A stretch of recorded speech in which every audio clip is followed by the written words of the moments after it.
you all know each other the best, and also you know a lot of his tattoo. Can you turn my volume up just a little bit, please? Thank you.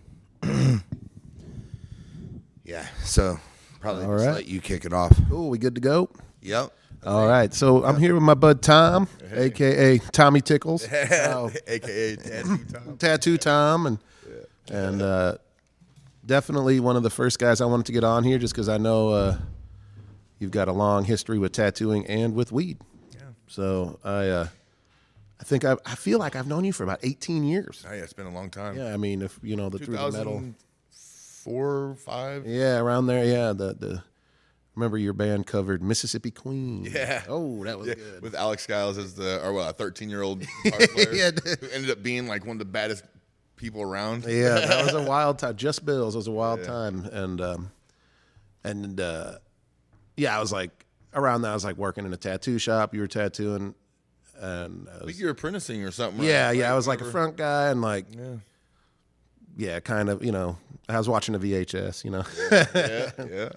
and It's crazy, man. You came a long way, man. hey, That's you awesome. too. But so I'm stoked that we're both still doing it. Yeah, absolutely. Especially from like since the Flesh Tones days when you was coming out there and you see me at my earliest moment of tattooing, and now I hear it at my pretty much my peak. Yeah, man, it's super cool, and I the old days. It's the world's different. Everybody, you seem to be doing better than ever. So I love seeing it. I'm glad we got you in the town, and Yeah. I'm glad to have you over here. Let me just jump in and interrupt and say that I'm so stoked on our first night of video, and that 1 second into our video, I had to go pee because I'm not smart enough to do that before we start. So I got that going for me.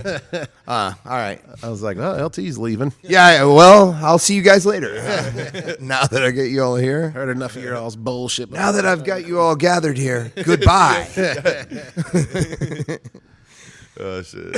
Yeah, so tell if you don't mind, tell us a little rundown about your tattoo career, man. Yeah. Well, so I started working at Flesh Tones back in 2005 till 2007.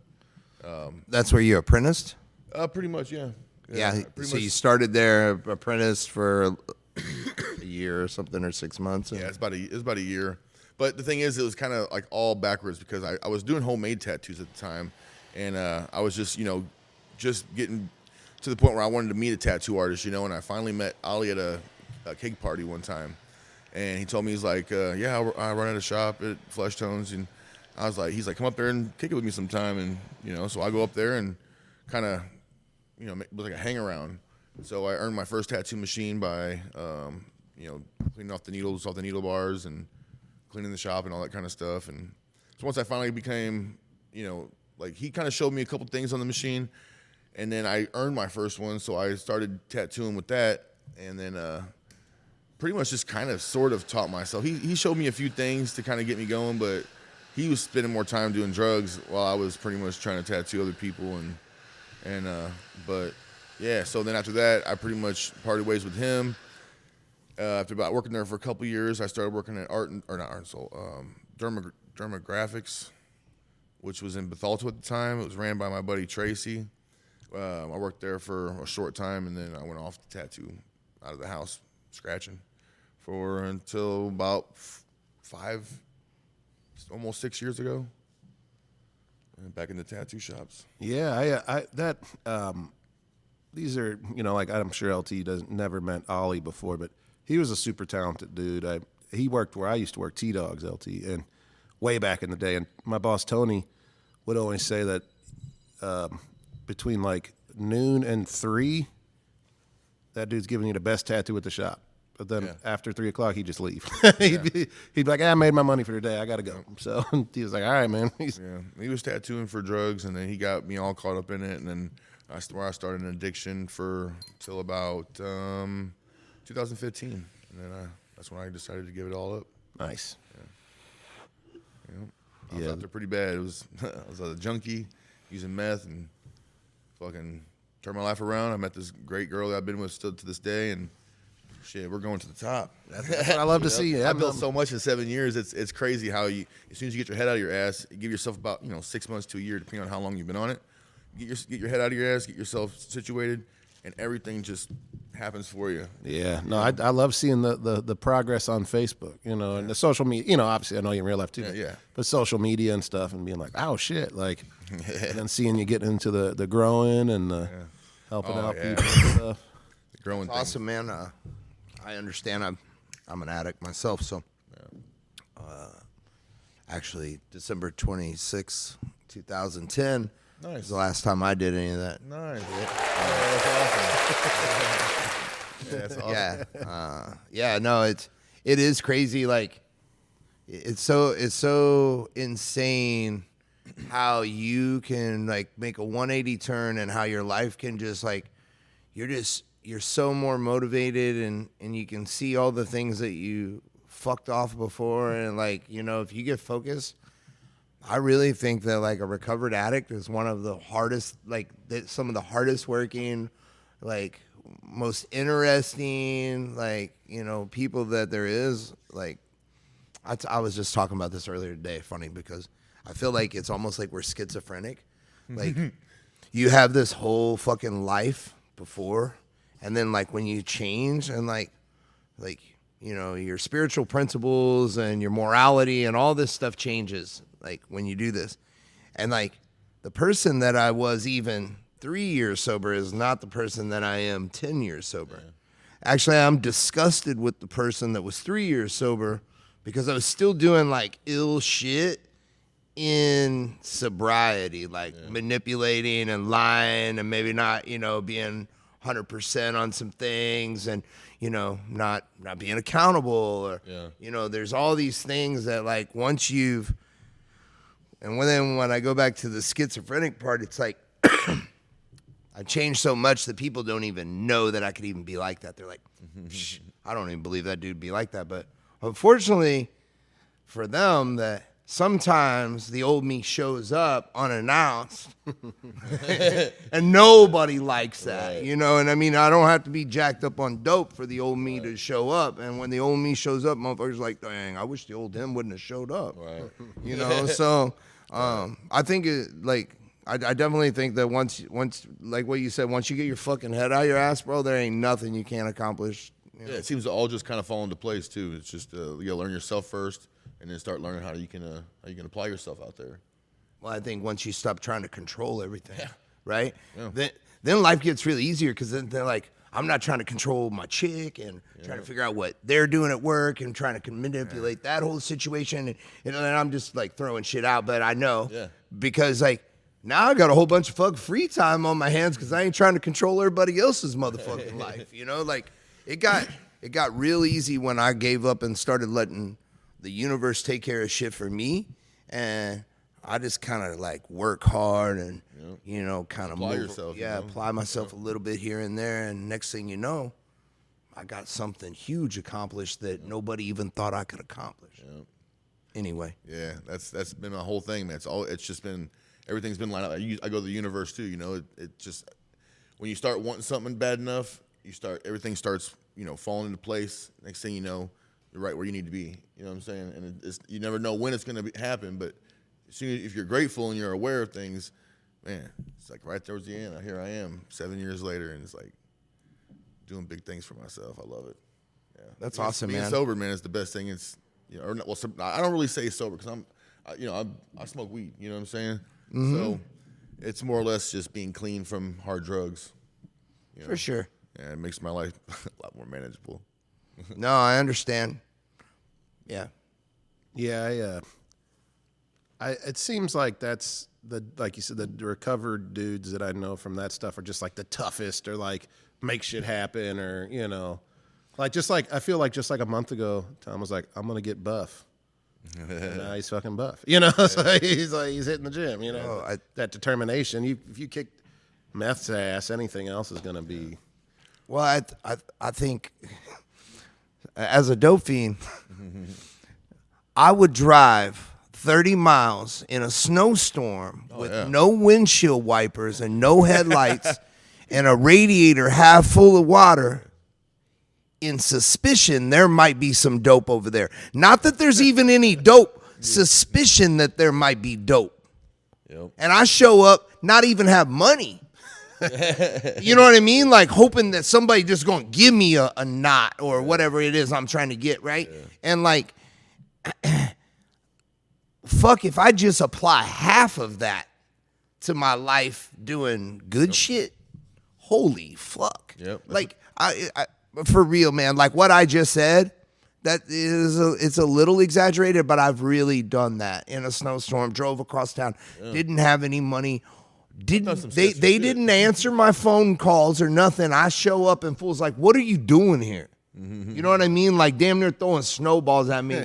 Get out of here. It's 3 a.m. You're stupid. You know what I'm saying? And like when I think back to that, that's how for me when I got sober, that's how I had to treat sobriety is I had to be willing to go to the same lengths that I would go to get dope. Mm-hmm. And so like I apply half of that to what I do in business.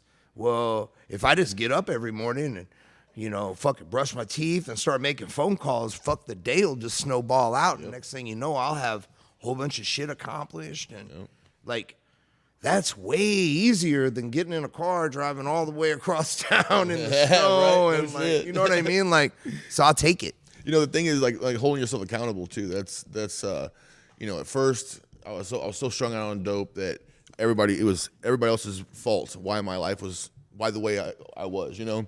So I've heard of it. And it gets scary after a minute because you're holding secrets and things like that. No one knows you're doing dope, but they kind of have a suspicion, but you have this little secret life, you know.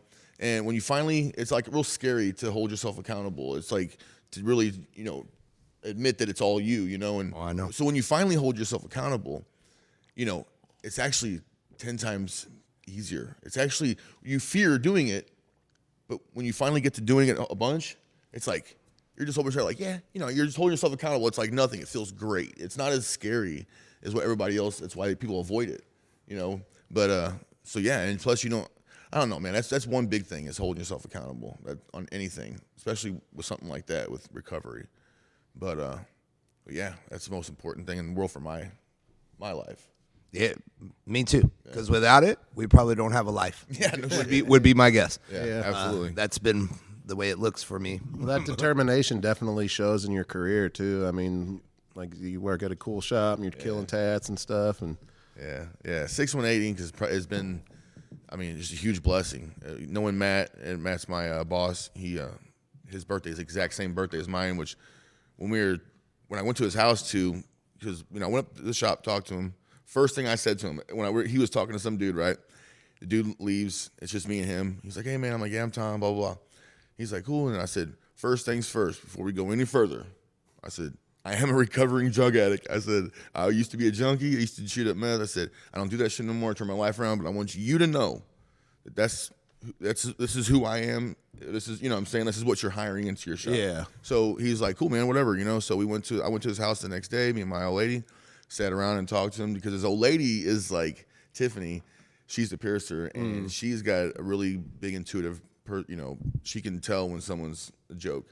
And so we went there to kick it, and we all hit it off. And as soon as I told him my birthday, it was like, "Oh, that's my birthday." So we hung out for like 2 years, every time like that on his birthday and shit. So, but yeah, 618 Inc. is fuck. I work with a bunch of badass people. They all want to do nothing but better themselves and progress. That's awesome. That's very important because you know, people would ask me all the time when I was scratching, "How come you don't want to work in a shop?" And I know I had an arrogant mind. But I said I didn't really want to work with nobody that I couldn't learn from. That I didn't want to work at a shop that my work was where they're, you know, better than them pretty much. You know what I'm saying? I want to work for somebody that I can come in and go, "Holy shit, I gotta fucking work." You know, I gotta get to work. And that's what it all started. I have a picture when I first started 618 Inc. of my tattoo and to the ones I'm doing now. And it's completely different. Yeah, you never stop learning, and you know, I always said I'd rather be the worst guy at the best shop, you know, than the best guy at somewhere that's, right. You know. Absolutely. And I mean, I think anybody that meets you can tell you're a determined dude and you're a straightforward guy. So I'm sure that read through real easy on the first meeting. And yeah, I get it right out the way. You know, I do bear a past that I still deal with. Oh yeah. And but you know, I keep myself busy and keep myself around good people.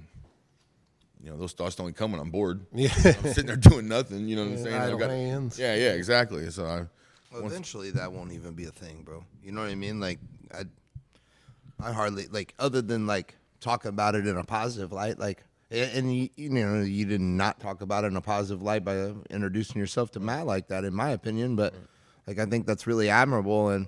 But like at some point, I feel like even I have weed leaves on my face, and I was in sobriety, 10 years now, and like that was not really an accepted thing, and people were weird about it and all this shit. But like when you're like you said, when you don't have any fear, you're just upfront about stuff. Like I take this medicine instead of opioids, and like you can call it California sober or whatever you want to call it, but like I'm not doing Dirty keto. I'm not doing taquito sober or whatever you want to call it. I don't care. Fucking put a chokehold on it. Fucking call it dog shit. I don't care. Yeah, as long like my life's 110% better. Like it's the best life I know. So Yeah, when it becomes manageable, it becomes desirable. I mean, and I'm struggling on dope, trying to figure out, that my main focus was how I can get it, when I can get it, and all that kind of stuff. And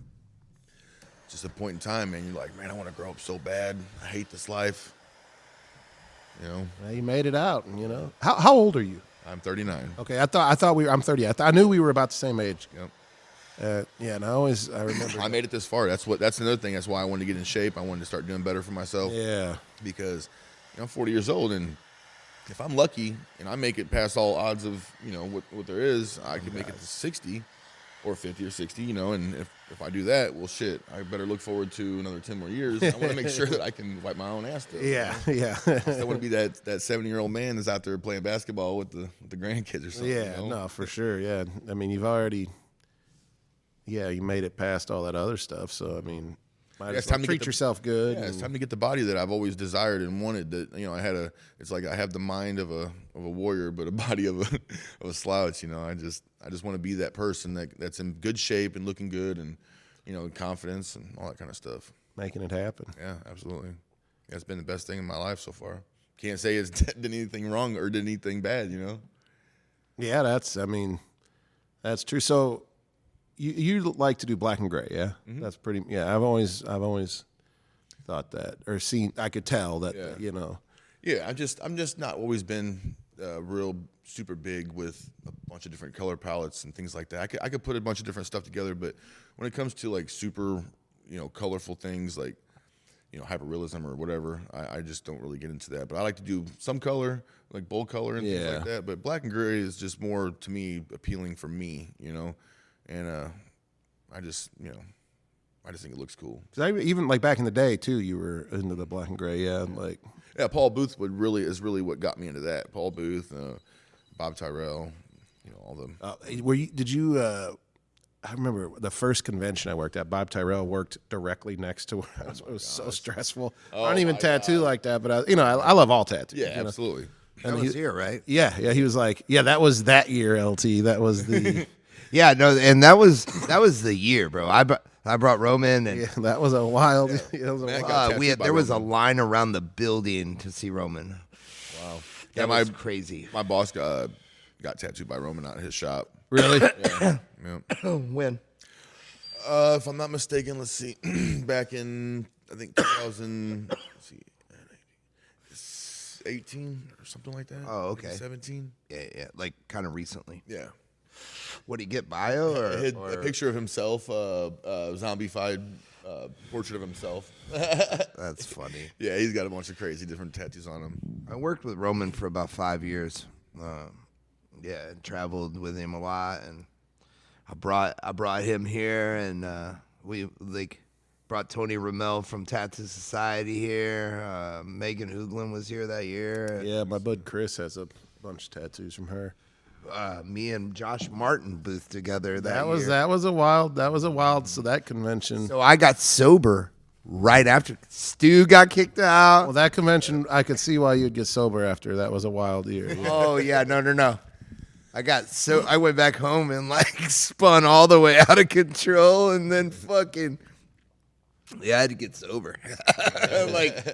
Remember, Stu fucking got kicked out for fucking. You remember Stu? I definitely do. I love that dude. You know what he's doing now? He's a cop. He's a fucking detective. Oh, detective. No, yeah. Nice. Dude, look, he set out from the very start. I seen it from the very beginning where he was a body modifier. He scarred. He I'm cut gonna throw him injured. under the bus. He was doing coke and got fucking thrown Oh, out. yeah, for dude. fucking bleeding all over the place. So no, you're that a was a cop shit that used show. to do coke, by the way. That was a shit show. He owns up. Coke to all cop. that shit. Coke. He's doing great now. That was a Fine, wild, but I'm gonna throw him under the bus. Fuck him. that was a You're a wild- cop. That's where I'm putting you. That was a wild. But Bob Tyrell was. He was like, "Hey, can I use your armrest?" And I was like, "Yes, Yes. yes, you can." And he was that shit. He kills it, but it was slow. You know, it was those tattoos were. You didn't get that armrest back for 3 days. Well, that was on the Sunday, and I was like, "Oh man," I'm like, "I gotta go home," you know. Just take it home. And he goes, "I'll make sure you get it back." And he goes, "I'll leave it at the front desk." And I went down the next day, and he left it at the front desk with the note. And Bob is the nicest guy. I was in the world. super stoked. I Yeah, know he was Bob well. He was very nice and Me and Bob have a birthday that is Armrest one is day gonna sell apart. really good. really, yeah. And I still have it. It's like my first armrest. I'm like, Bob Tyrell did a portrait of a French bulldog with this armrest. Yeah, you know? right. Get it authenticated. And shit. And he was cool. I never This is the Bob Tyrell armrest. I never got to meet. I've been to Paul Booth's shop, Oh my god. and it was I'm. awkward. I won't lie. You know. Yeah. I mean, it was cool. Like like I was just a couple years ago. I was in New York, and I was walking around, and I was like, "Oh shit, it's fucking Paul Booth's shop." You know, and from our age group, you know, when we started, that was like, Oh, dude, that was this is the yeah. motherfucking man. You know. Yeah. Oh yeah. And I walked in, and it's an art gallery, and it's just like this plain, like not plain, but like just a regular art gallery. And I'm like, "Is this last right?" And they're like, "Downstairs." And then I swear, dude, a red light with smoke was like blowing up from this fucking basement. And I walked down these steps, and there's like shit sculpted in the wall, you know, like. Ah. And I walked down, and I'm like, "Oh," you know, I'm like a Midwest dude, so I'm just like, "Oh, hey, everybody," you know. And I walked down there, and it was dark with just little individual lights where everybody was tattooed. It was like, it was fucking crazy. And they all looked, it was like the people looked at me. And I was You're not wearing black. I was like, You know, that's why. Hey. That's why Stefano left there, was because he goes, I don't want to always wear black. It makes me unhappy. I waved. I was just like, all right, because Paul wasn't there. I was like, oh, I'd like to meet him. You know, he wasn't there, but I just grabbed a business card, and I was like, take care, guys. But it's a wild shop. Wow. I've painted there. Really? Oh yeah. I'll show you pictures. Yeah, it was. I was just like, oh, nobody's here to collaborated Some with- shops will chat, you know, but With Roman, Little Dragon, Josh Carlton, Jess Yin, Damn. Paul, John Clue. Oh man, it was crazy. It was one of Tony. Tony Rommel too. It was like one of Tony. So I used to go to New York for Tony Tattoo Society. yeah. There for his birthday every year. We used to go and fucking wild out, and we'd go to like Paul's and like paint, or like there'd be like something going on at art show. John Clue was here one year, right? Who was that tattooed Tommy's foot? He probably, I think John Clue might have been here, maybe. Does he work in New York still? Yeah, he works in Jersey, I think. Okay. I can't remember if I met him or not. But yeah, no, I know Paul. Yeah. I was going to say, I know my Actually, the place I went to was upstairs, because we had to ride like a freight I elevator. walked up into some he had like caskets I think- and booths. I think more recently, well, I think now he's actually, I better not say, but he's probably, I heard that he's not in the city and that he's like in a private Really? studio since COVID shit. Yeah. Because I know, do you remember, you've met him before, probably one of my best buds, Denny. He has this Paul Booth flashes on the same spot. He's from West Alton. Oh, really? I was like, man, you guys. I think Oh, let me see this. I bet I know this thing. Oh, that? Oh, I thought this was. Oh no, that right there's just. I thought that was the thing, like the tree looking thing. I'm sure you know, Denny. I've seen that too. No, I know all yeah, the those one with flash pieces. Yeah. That was a popular Ollie set. Price did that one. You for sure have crossed paths with Denny at some point or another, but I remember when we were, I'm speaking of that area because he's like a West Alton dude now, or was when we were growing up. He had this tattoo when he was like 14. He got inverted crosses like his whole leg from a guy called Wolf. Yeah, Wolf. Yeah, I know. Yeah, I've heard of that guy. I don't know. I met him once. He was nice. I haven't seen him in years, but I just remember, over there. Yeah, I've heard of that guy. I don't really know him personally or nothing like that. Yeah. But Then he's like, I traded a subwoofer for it. You don't have a car. Where the fuck you get a subwoofer? right. I gotta put it on my bike. That's so funny. And I was just kind of talking about that earlier today too. Like, like you can have a vice squad for like the strip club or something like that because there's money in it, right? Money being embezzled. But like, so now, like, the state of Missouri they literally won't go pursue anybody like scratching or anything. Like, they won't have anything to do with it unless you want to file a case. oh, like personal. And like this whole thing, right? And I was like, well, it's crazy. Like, we pay you all to license us and be licensed and these kind of things. And then like, but when you think about it, it's like some dude's fucking tattooing for VCRs out of his fucking house, smoking meth. Like, where you roll up and get fucking 6 VCRs from him. You know what I mean? Like, or because like anybody that's scratching out of the house is like not really making money. Yeah. Because one day, even if you're $100 an hour out of the house, one day some dude's gonna come over and be like, "Yo, I just got like this," and you're gonna be like, I could just do it for that, and like, Yep. next thing you know, you're a hoe. Yep. That's exactly what. That's why I hated scratching so much. Is the fact that I would go to people's houses. I'd have to deal with their dog or deal with some other stupid shit. That I just hated the fact that I was working like under their conditions and not my own. And you know what I'm saying. So I was just glad that finally when this dude see me on Facebook, he invited me to come out to the shop and seen that I did decent work. So I was pretty stoked to get back into the shop. Yeah, So no, I get it. Yeah, because I wanted to be able to like structure myself to the point where I only worked from this point to this time, and I charged so much. It all went by. Everything was so. There's none of this. I work for you kind of shit. Nah, I know. It's whack, bro. Like that's people don't realize that like you have to like. I've had people ask me, well, what would this, especially in California, it used to happen a lot. Is people would tattoo out of the house and be like, "What would you charge me out of the house?" I'd be like, "Double what I charge." Yeah, that's why I tell people now because I get that same thing. Yeah, they want me to come to their house, and I'm like, no. I'm like, well, that's gonna be on my day off to begin with, right? Then I gotta pack up everything, come out there and be uncomfortable. Fuck, gonna be double, dog. Yeah, like when I start thinking about it, and like that doesn't work out for people, and so I don't know. Like it's just it's just funny because it's not worth anything. Yeah, no, it's not. Like and I stayed literally in the skill set. I went dormant. I didn't get any better. I was just tattooing for dope or tattooing for a little bit of money here. I was just trying to hurry. I was not taking nothing serious, and that's the part that I knew I had something to apply. I just had to do it in the right environment, And so that's why I was like, finally, I was so happy to get out of the house and into a good shop.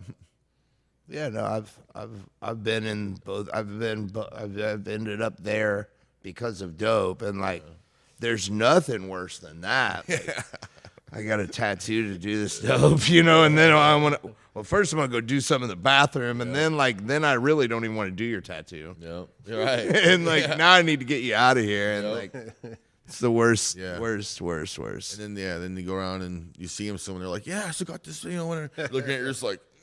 God. You're like, I should have did more dope. Right. No shit. Yeah, don't you still owe me for that, dog? Yeah, right. yeah, that's I could imagine that being. I mean, tattooing just alone is so inherently stressful to me. That's like when I've had people like, "Oh, don't you do something?" I'm like, nah, I need everything to be. I mean, I have to know where I'm reaching for what and what. I just. Man, there's a horror story. It's just funny I'm bringing it up, but so way back in the day when I was on the shit, I was actually fucking around and shooting up bath salts and stuff.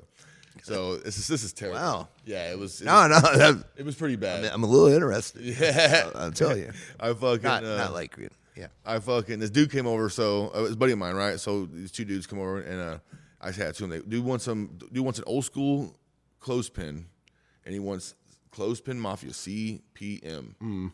So I draw it out. I draw it out. I go in the bathroom. I do a shot. I come back out. He says, "Oh, you mixed the words up. You put CMP." I said, "Oh, okay, cool. I'll fix that real quick." Right. So I literally sit there for a second. I go back over it. I put the boards back in. So I make it right where it's supposed to be. Cut it out. Sit it on my thing, and then I guess I go back in or something. I might have just. That's probably when I went and did the shot. I don't think I did the shot right off like two like that. But anyways, I go and do a shot. Come back out. I grab the thing, put it on top of his stuff, start going to town. Didn't even think about it, and put the old stencil on, and fucking and I ended up tattooing the misspelled part on him. Close dude. mafia pin. I was like, and he's he's a good friend of mine, so we just talked about it recently, and I was, we kind of laughed about it. I told him exactly what went down that day, and because he didn't know, but I'm sure he fucking figured something. But I told him, I said, dude, just come up to the shop sometime, man. I'll completely do a whole new tattoo for free. Make it. Yeah. I mean, I have another dear friend who, went through his own struggles and he's doing great now, 10 years clean and stuff. But, he felt bad about, the people that he had tattooed when he was out there and stuff. And I said, yeah, he reached out to everybody, but it's like also, they kind of knew what they were doing too. Yeah. So, it's cool that it's your bud and you can help them out, but it's like, it is what it is. When you're, when you're in the jungle, you're gonna get jungle diseases. Yeah, exactly. It's just an unmanageable life. It's just so chaotic, And when it's chaotic like that, all you know is anger, or sadness, but mostly with mine was anger. So, and then meth fueled that anger. So, I'm just constantly an angry person, And so when you get off that shit, you sit back and you're like, I can just calm down. I can be old. I want to be like that old man where he's like super nice, but he's like, So you sit back and you try to pick which stories old man you want to be like. You be the grumpy old man or the fun-loving, caring old man. I want to be the stoner old man. I think it's a good path. Yeah, I want to supply all my kids and shit. With my cannabis. Yeah. Oh yeah, I'm that guy that they call Skunkle. Who's like, uncle that always stinks. Like yeah. Well, it smells good, stinks. Yeah. That cannabis for men. Skunkle. I just saw that recently somewhere. Yeah. Probably on the social media thing. Yeah, I bought a shirt that said that shit. It was fucking hilarious. Finish that one. What are you doing over there, LT? I'm going through some Dog Man. I got some Point Break here. We just finished up some Point Break. We got a fresh jar. It's very, very terpy. I got some black maple here. Get you some smells. Let me smell. I like smelling this stuff. Yeah. Thanks, sir. Yeah, nice. Black maple. Yeah. Here, I'm gonna put you on the Point Break. You had the black maple already. That's called that on that. What's that? I call it. It looks like a screwdriver to me. It's a dab tool. Okay. On that tool is tool. It's on a monkey from Monkey Nugs. Is the guy's name off of Instagram. That's what you're getting ready to do. It's a Point Break, which is starring Keanu Reeves. Yeah, no, it's got a real gassy smell to it. Very Like gassy. it's one of my favorites actually. But this is all from my buddy Dogman Troop in Michigan. He makes some really nice hash. That's Back to Banana. I think I just sent you down there. This is Dolce de Uva. I like these little jars too. Yeah, they're Myron jars, black Myron jars. They got like the PTFE lid. A very foul, terpy smell. I love this glue, like gassy. Which one is that? You said it was the says on the side. The Luce de. Oh, the de Uva. Oh my gosh, that is. Dolce de Uva. I love that one. That's my favorite one. That Point Break smells like kind of fruity. So I know that it has some tangy, like way back into the breed of Point Break. I think it's like Tropicana cookies and something else. Wave Crasher maybe. You can do the stab once it's ready. 460 is where I got it set. Or you can do it super hot, like Boo likes them. No. You guys ever heard of Elevated St. Louis? Jeremy Hunter. He's out of I think he's out of Waterloo. But he does his own. Like I do grow offs with him and stuff. He gets he's got a little business going that he sells clones and sells seeds. Does his own seed company and things like that. What's that called? It's a Midwest murder line. But it's Elevated St. Louis is I feel like I probably follow it. I've I would seen have, that on Instagram. I'd have to look. I feel like I've seen or heard that. But yeah, what about it? Yeah, he's just a cool ass dude. I do a lot of like he does grow offs and does things like that to get the community involved. But he has a cut that we're doing now that is called Truffle Aloha No. 2 by Bee Leaf Organics, and he's got a really good expensive type clones. Like some of them are 1,000. The cut I got is 1,000. The cut that some of them have are like 5,000 but it's bomb ass shit. I'll take a second. Yeah, I got a friend in Oklahoma that actually does a lot of stuff with Belief. Who's your friend? Is it? Don't tell me, Slim. I don't. I'm not gonna say his That's name okay, right that's now. fine. We'll say it later. Does he have a company? Off air. Cannibal. Okay, never mind. Cannibal. That's the name of the company, but I can tell you the dude's name, and I can show you. But I won't talk about it right now. The person I was thinking of has a dispensary, and his name's Slim. He's legit. You know what I'm saying? Yeah. So Well, this that's dude. why I didn't know if you were. So I'm pretty sure this dude's in the league. Well, it's Oklahoma, so the legal market's pretty. Yeah, he does things with Bee Leaf also. He's got the Chimera 2 strain. This dude, they might be the same person. They might be with the same company because this dude definitely has the Chimera. I was down looking at the farm earlier this summer, and actually I did some test wash for them, and Nice. Carter Creek Cannabis is the person I'm talking about. He does stuff just like exactly what you do. He does your live resin. Water hash, Water hash, solventless. Yeah.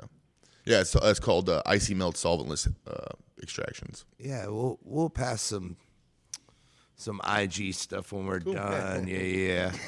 So I think this smelling things we just did is a good transition to the weed kind of. I mean, can I call it weed or do I gotta say cannabis? you can call it whatever It's you like want. saying weed. I don't know. always say. I like the weeds. Now call it whatever you want. Yeah, I mean, I don't want to offend anybody. But. No, I just use cannabis a lot when we're on here, just to, I don't know, keep it more Kind of work with the changing.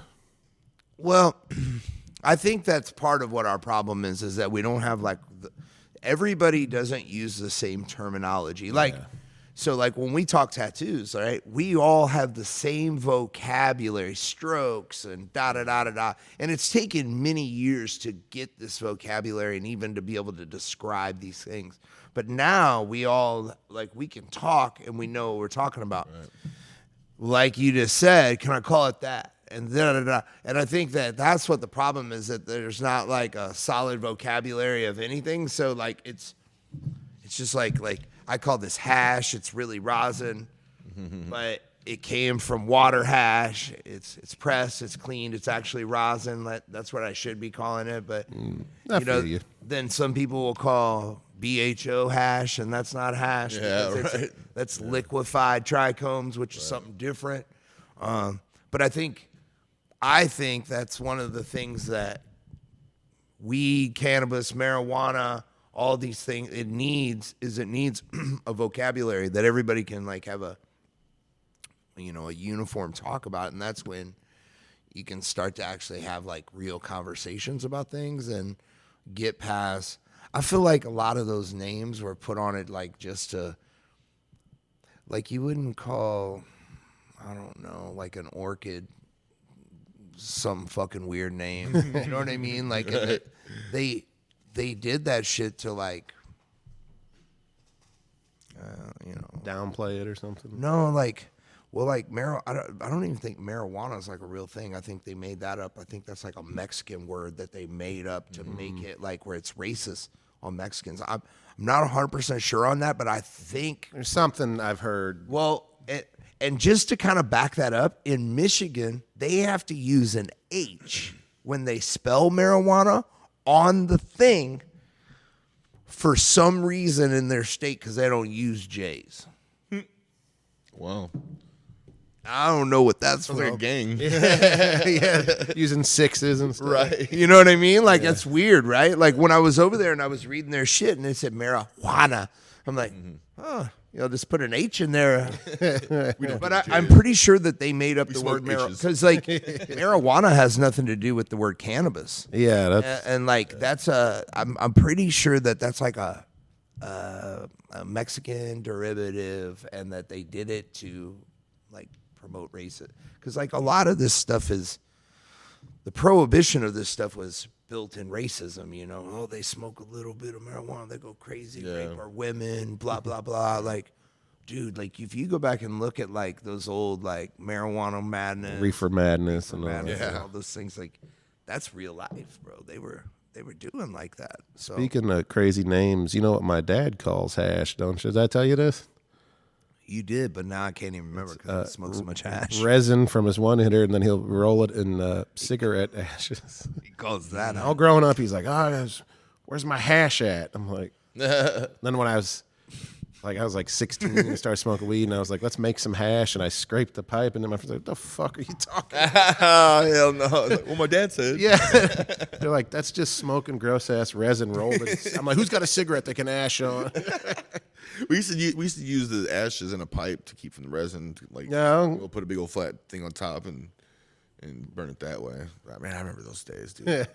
Hard up for resin. I've heard of holes. Oh my gosh. On a can See, with now my little thing is, holes poked in and some ashes on top. yeah, my thing is, it was Might roach make blunts. good rock pipe too. I've heard of it.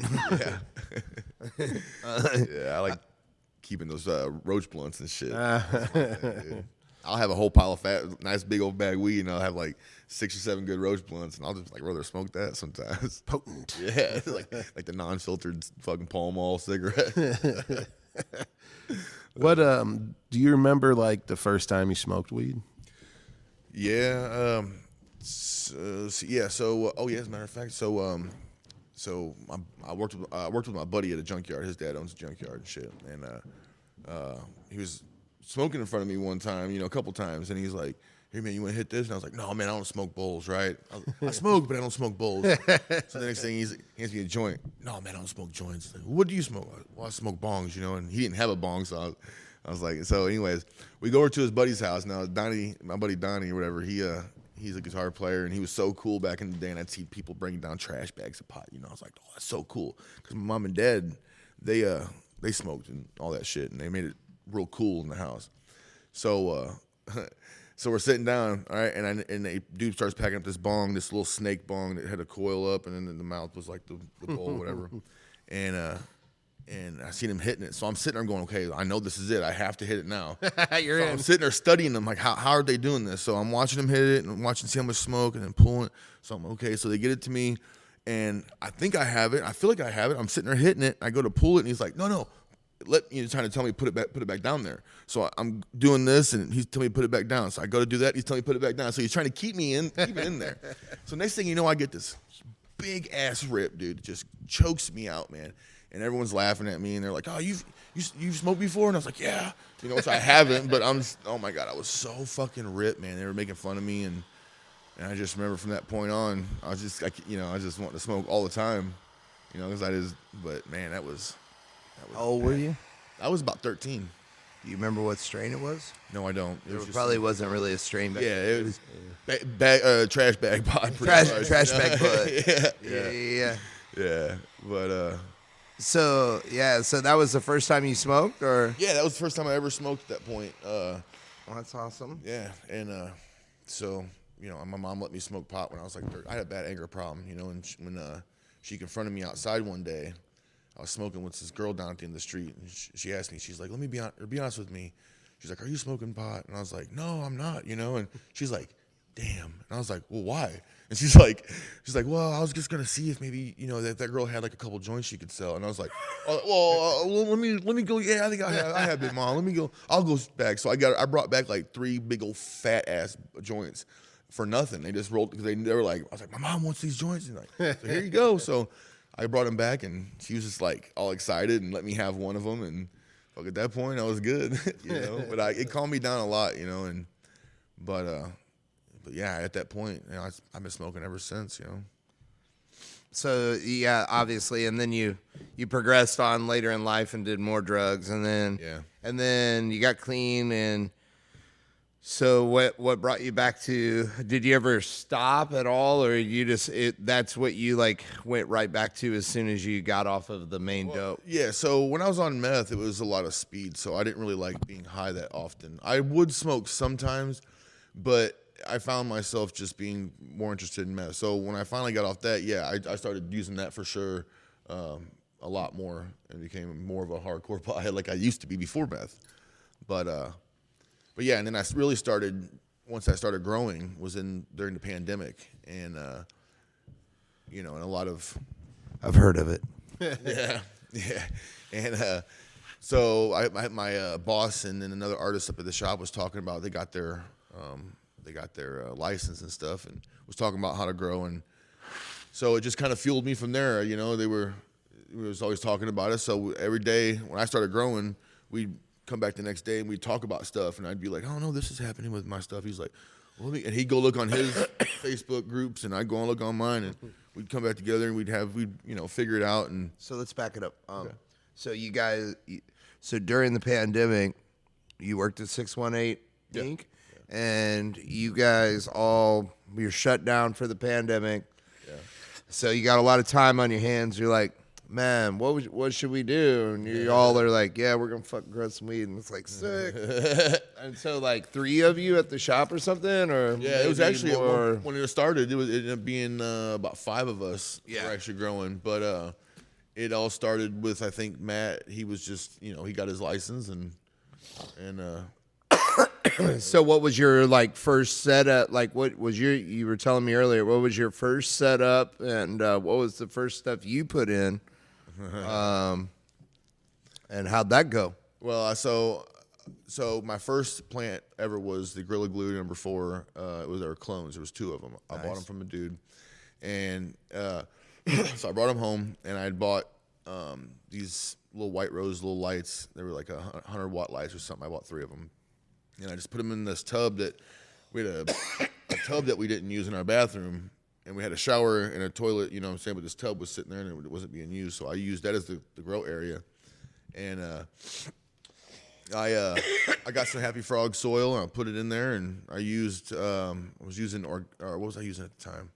See, I didn't really understand nutrients at the time, so I was, I think I was messing with like General Hydroponics, the 3-part stuff. Yeah. I was going back into organic stuff because that's what me and Coke, my buddy at the shop, was talking about. A lot was organic stuff, and Just like organic amendments. yeah, I wanted to do the amendments because I just thought it would be easier to just water without just pH and then water, and that's it. Yeah. And it was, but I still ran into issues, and the issues wasn't fixed fast enough, so I wasn't able to really pinpoint certain things. So, but yeah, we just. So you started out in soil and was like doing amendments, and so you just had like, what'd you say, like 3 lights or something? 3. Yeah, I had these little white rose, 100 and They like the little square looking things. Yeah. they're pretty cheap on Amazon. Yeah. Probably like. So you did a pretty cheap little setup. How did that go? It actually didn't do too bad. I pulled off like 4 ounces off of 2 plants. And then I had a couple other plants that I did not too bad on. But then I ended up upgrading to a bigger blurple. That was like a 700-watt blurple. But that sucked for a long time. That sucked for a while. I had to use the glasses, and because if not, then everything turned your whole vision green. Oh yeah, I've never used this. Really, I hated them. They did really well, but I just hated that part of it. So I upgraded to Viper Spectra P4000s, and those are doing great. I'm not familiar with those either. I use Grower's Choice, like 760s or 780s or something, and before that I was using HLG 680s, I think, or 8. They were either 680s or 820s or something. Yeah. They were like the top of the line before they made the Spider. Now they got the Spider or whatever, or the Scorpion, the Diablo or something. Diablo or something. Yeah. Something venomous. Yeah. I'm an old man, so like I just started throwing words around like Pokemans. Those are dope ass lights. I got mine I paid like $500 before they went on sale to like 300 and something. But I had no issues with them. None of my my plants don't harm because of the lights and things like that. I get real close. Like I got one right now that's like this close to the light, and it's not doing any burning or nothing like that. And Yeah, I've actually taken my plants all the way through the lights. yeah, And they start Stretch, man. re-vegging and doing weird shit. But Yeah. it kind of reminds me of the movie The Thing. Like when you start re-vegging stuff, it just starts pushing limbs out of weird spots. And like even right now, I've got like some plants that have went full term, and you can just tell like the stalks are weird on them because they went from being a flower and then it's just some crazy becoming a new plant again. Yeah, I usually Out use of them the for- flower. It kind of looks like it looks like The Thing. Like I usually use them for like clones. I don't really try to. I use when I'll re-veg a plant, and they'll get so crazy that no, I know, but I've had a lot of issues the last like couple months out of our cycle. Like it's a long story, but I hired somebody to come do some work. Shit got drug out a long time. My plants got hot.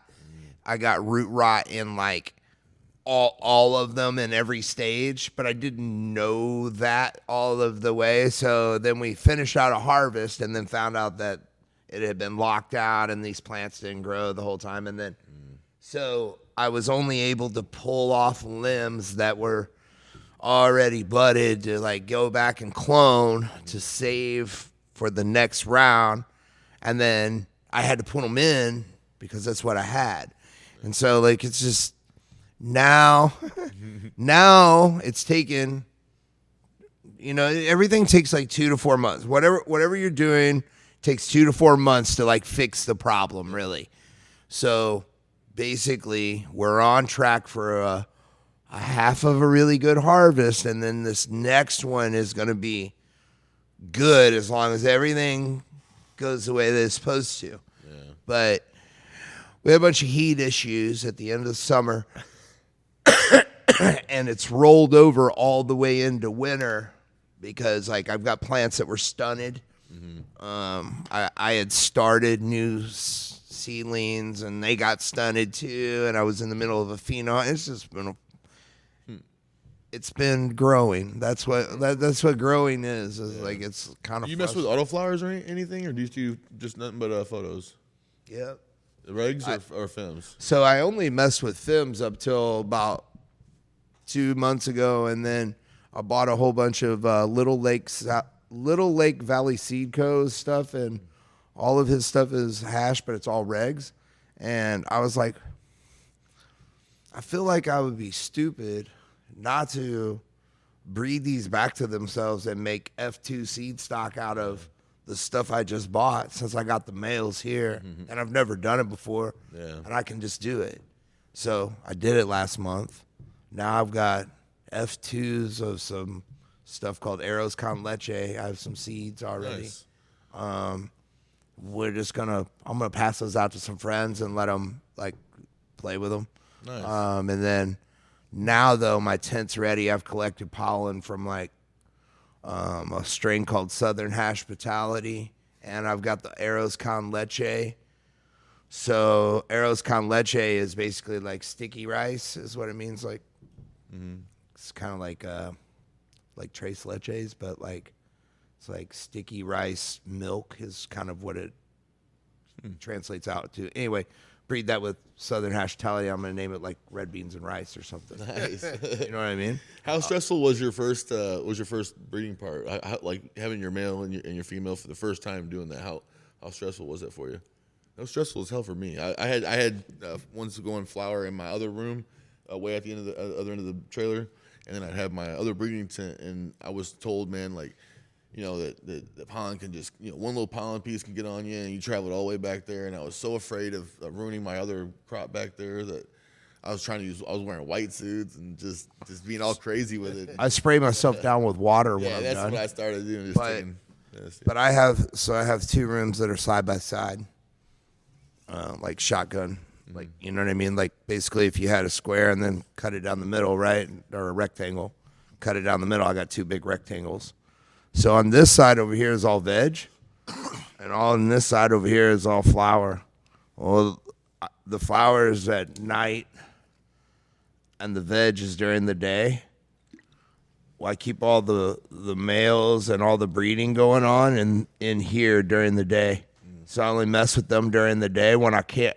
I won't make the mistake of going in my own room until 8 hours later. Does that make sense? Because my lights are off. I'm not going to go in there.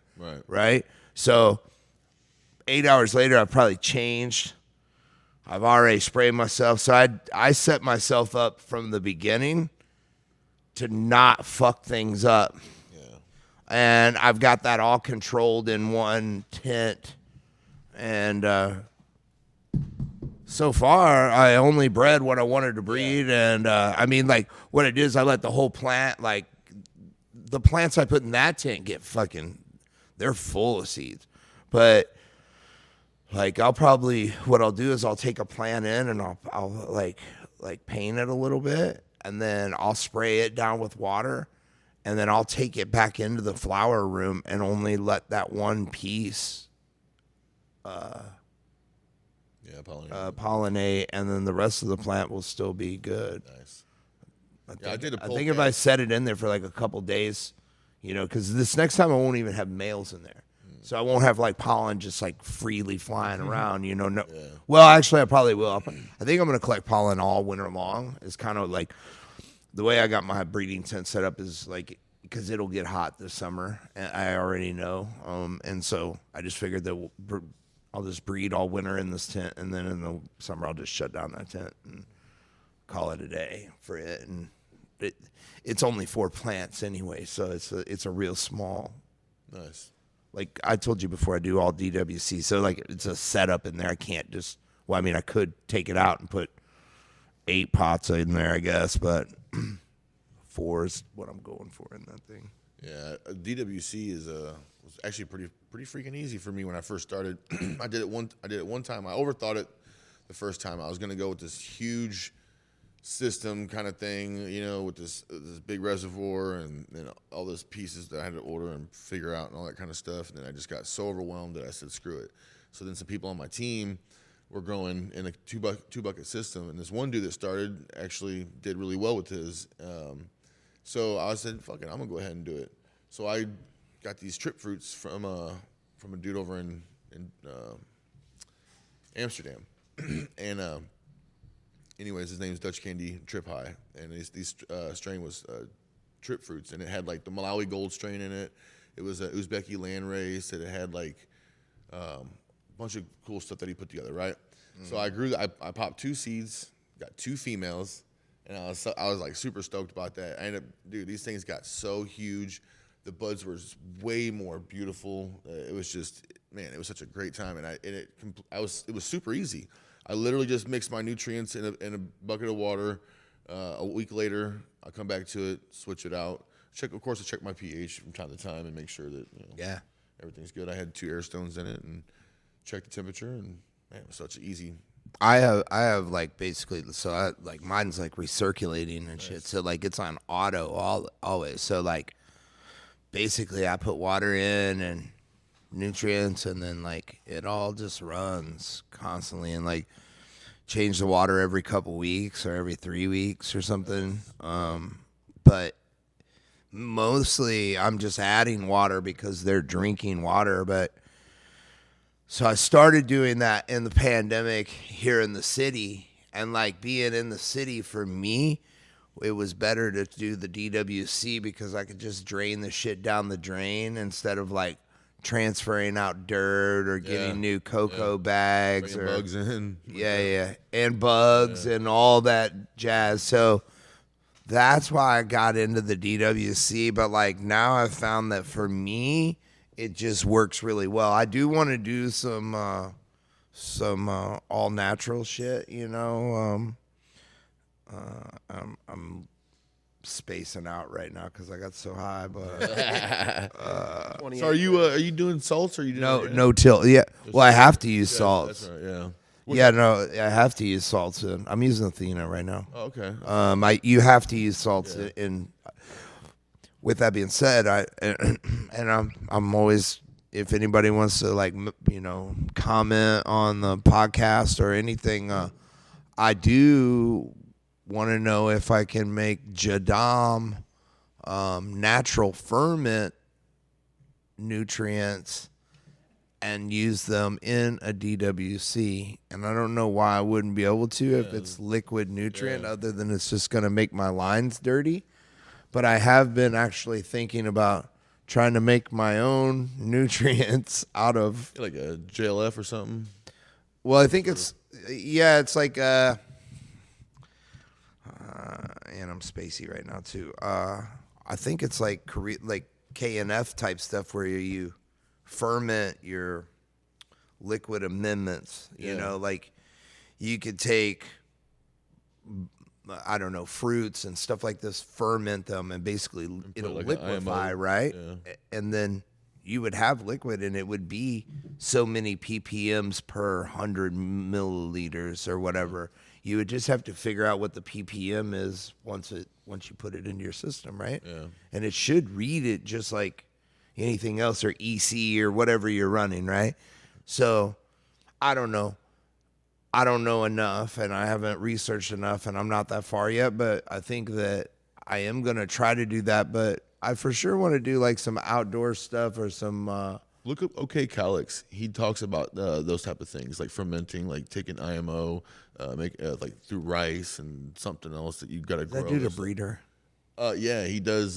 He breeds some Romulan genetics, like blueberry lines and things like that. Yeah, I think I follow him. Yeah, he donated seeds to my little thing I do with the vegetables. Does he also like fix stuff on Instagram? I don't think so. I don't know about fixing. I don't know. stuff. I'll show you who I'm talking about. Yeah. Yeah, so I've been doing DWC pretty much the whole time. So the pandemic got you started, and like, so how big is your thing now? Like, how many plants would you say you run? the limit, I'm sure, right? Yeah, all the way to the limit. I got it. 6 plants or 5 plants is a lot to deal with, you know, especially when they get to they get to be fucking, you know, when you let them veg for 3 months and you just kind of slack, and next thing you know, you're like, I gotta flip these things. Yeah. So you hurry up and do a nice little lollipop and defol and wait a little bit, flip them, and then let them go. And then they stretch, they become a lot to deal with. You know? So you said you just finished up you just get finished up with getting rid of a full harvest that you've had. What did you have in the room this last time? Oh, great. Yeah. So I was looking for a skunk, the real true skunk type stuff, you know. So I ran, I started to run Polecat 91, which is got Scully hash plant crossed with SSSC skunk. And they were crossed back and forth between those two a bunch. What it ended up smelling like was like one of your terps in there. It was very like smelled like glue, like a chemical glue, skunk, foul, like you know what I'm saying? Yeah. And that was what I was looking for. I'm looking for a harsh or a foul terp, and so I got these regs. I popped them. Then I turned around and got the Boss Pack from Blue Skies Vienna, which is on Instagram, and he's supposed to be the king of skunk. Which, to be fair, I didn't get anything skunk out of that, but I only popped 6 seeds, and I got 4 females, and they were good, but they weren't anything skunk. So I was doing a pheno hunt. That's what he explained it to me, that I had to do a pheno hunt. So then I popped Wedding Punch 2 from Brother Mendel's. That dude's always got the super fire, and he's out of here in Missouri somewhere. And then Trip Fruits from my man Dutch Candy Trip High. That was in the DWC. That was totally super fire stuff. Then the Truffle Oha out of the grow off from Elevated St. Louis, and and pretty much what else right now? I think that's it. What are you running right now? Right now is the Truffle Oha number 2 and a couple clones. I had a couple. My buddy was growing these plants, and he set them next to the window. They were all lanky and janky, and just, you know. So I took a clone from it, killed that one, and grew these 2. And so I don't even know the names of them, but he said it was some pretty good stuff. So You grow mostly for flower, I guess. yeah, mostly for flower. Yeah, and I also will grow 2 plants sometimes just for the RSO to make RSO for veterans and stuff. Oh yeah. We'll get into that in a second. So I want to go back to you did some breeding. What did you end up making So I got the polecats, and I just took a female and a male, and I put them in their thing, and I let them do their thing, right? The first time he busted, wasn't very much. The second time, I went and hit him hard, and he busted pretty good. So I knew that they took because right in about the second to close to third week of flower, you get your pistols up there, and they'll turn red. So that's how I told me was an indication that they took. So I was happy about that. So I let them grow all the way out to the very end, but then I wasn't sure on exactly when to pull them. I didn't want to pull them too soon or nothing like that. Some people told me that you'll see them bulging out of the buds. Some people say they'll drop them. I just pulled them when I pulled my other plants, and I ended up sending some out. I didn't grow none myself, but I got a buddy, the guy who turned me onto the polecats. I told him I was going to breed, and I'd give him some of them F2s. So now he's taking those F2s, growing them out. They're all all like 6 or 7 that he's growing are all nice and uniform. I mean, nice, good structure. And so he's taking one of them, and he's going to do the F3. Yeah. And then he's going to send me back those seeds. Yeah. And I'm going to hit him again. Yeah. So I'm pretty happy about that. Oh, that's rad. Yeah. Polecat, huh? I'll have to look that up later. Yeah, Polecat 91. It's apparently someone seen it on Instagram one day and said, "Oh wow, that's cool that you're growing that Polecat 91." He's like, back in the 90s, that was like a big thing in the UK. It was like, it's very, very like pungent in the chemical side of smell. Yeah. I was hoping for some skunk, but I really do enjoy that smell. I had some stuff from my boy Quality Squishes out in California. Hey, shout out to Quality Squishes. He took, I think, second at Legends of Hash for full melt, and he just took a couple more places this weekend in Fresno at some place. But anyway, the strain is burnt plastic. I can find out what it is, but it has a real, like the terps on the rosin was fucking, it tastes like burnt plastic. Nice. It really did. It tastes like burnt plastic. It kind of smelled like, it had like that tennis ball kind of smell. Definitely we're going to see a lot of gas, I think, this next year with that. Definitely Nice. People are looking for that. If I was trying to do something skunk, I would be around in GMO and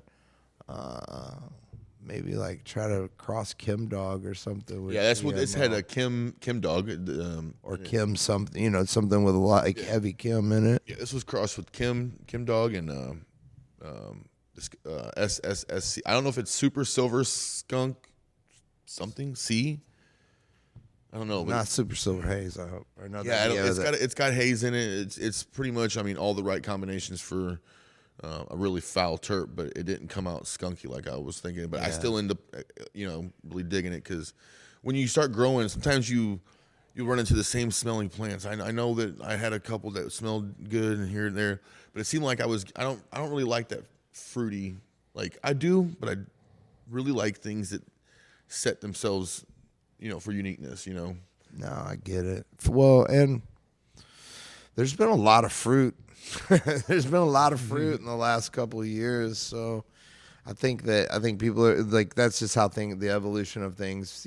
People, especially probably some of us older cats, like we want to like taste some of the old days. Some of that stuff actually has.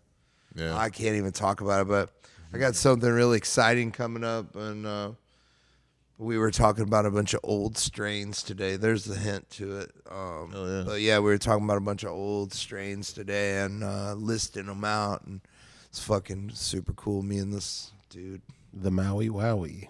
I grew some of that. you're too. gonna help me remind, because I need to write that down when I'm done. That's always the one I always heard about with Maui. Thai stick. Michoacan. Maui Michoacan Maui Wowie. I grew some Maui Wowie recently, and my buddy from out here gave me a clone, right? And so I grew it out, and there's ever since I've been growing, there's been, out of all the plants that I've grown, I've had some booths and some really good ones, but people talk about the most were the skunk OG and the Maui Wowie that I grew, and then now the trip fruits.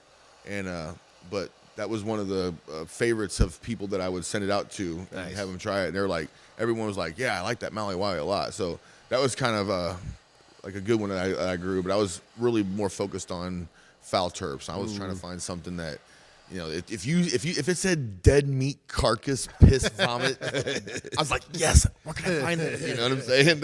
What is her name? Yeah, right. You know, I want that. The reason why I got the polecat was because this guy named Local Resident Psychopath from Instagram, he was talking about how he grew the Boss Pack. I guess he got some skunk out of there and the polecats together. And he said his wife, or no, at some point he walked into his tent and he kind of gagged. Like, he said the smell was so bad. Hey, baby. And he said that his old lady will not let him grow it together no more.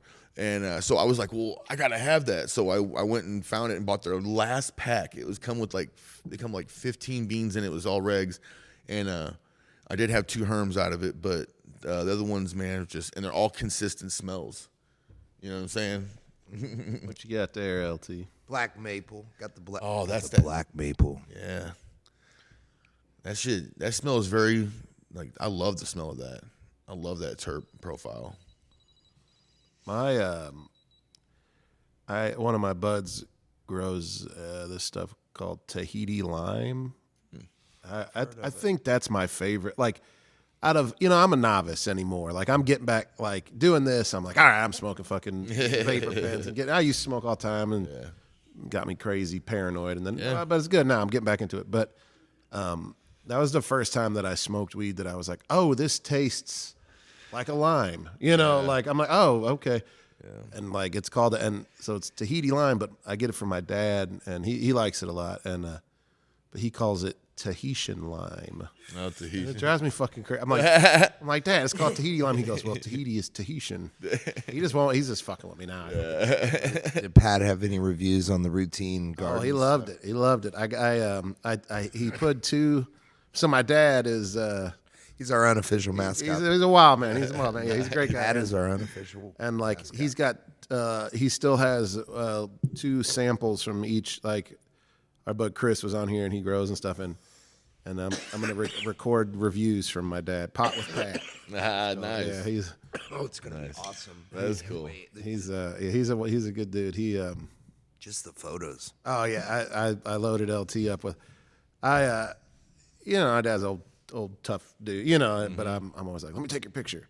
And he grew a bunch of weed it was same kind of thing, like COVID-y times. He grew just in a backyard. He grew some big ass fucking, and he told me what the types they were. And I have some funny pictures of him like peeking through these fucking plants and shit. And they got to be like 7 foot tall. They were just these giant, and we're from like the hood, Chambers and Halls Ferry over there and shit. And there's like nobody around, but and I'm like, Dad, it's like it was definitely during COVID because I had my medical card that I didn't get to use, and he's like, yeah, I was out here fucking with the plants, and I seen a helicopter fly by, and it's like he lives in like his streets. That's like a war zone where helicopters fly by, where ghetto birds exist. And he back, so it's like the yard's got like a thick bush around it, and the center of it's open. And he told me that he backed it like that Simpson, like that GIF with Homer Simpson. He just hid in the bushes until the helicopter. I said, Dad, they don't care about you. They're not fucking with you. Yeah. Oh man. He was like, no. And then around that same time period, I have a good client who's he's like a narcotics detective in town and shit. And I called him, and long story short is he sent some guys over to shake up some bums that were like shitheads that were by the shop where I work. And I was like, hey, well, I got you on the phone, man. I'm sitting there with my dad, and I got him on speaker, and I said, my dad's got about 6 plants over here in the yard, man. He does not have the proper registration for this, you know. And he started, he's like whispering, like, what the fuck are you doing? Like, and we got it. Like, my bud didn't give a shit. You know, he was just laughing about it. But he's like, nobody cares. Yeah, he's like, okay, cool. Well, I'll stop everybody I know. But it's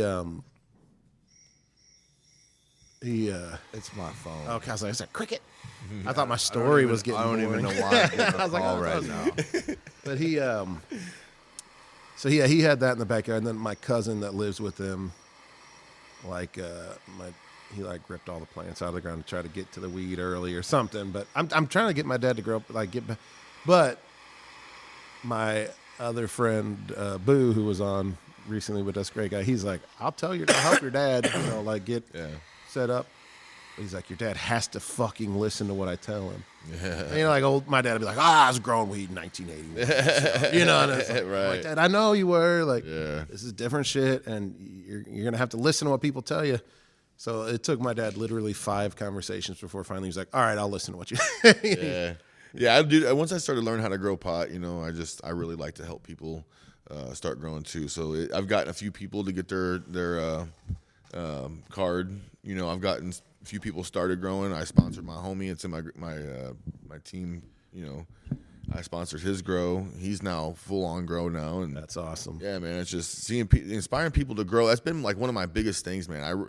Like even my own family sees me talking about it so much that they want to start growing because of they see how it is for me, and it's changed my life completely. It's like growing is like nurturing children that don't speak, that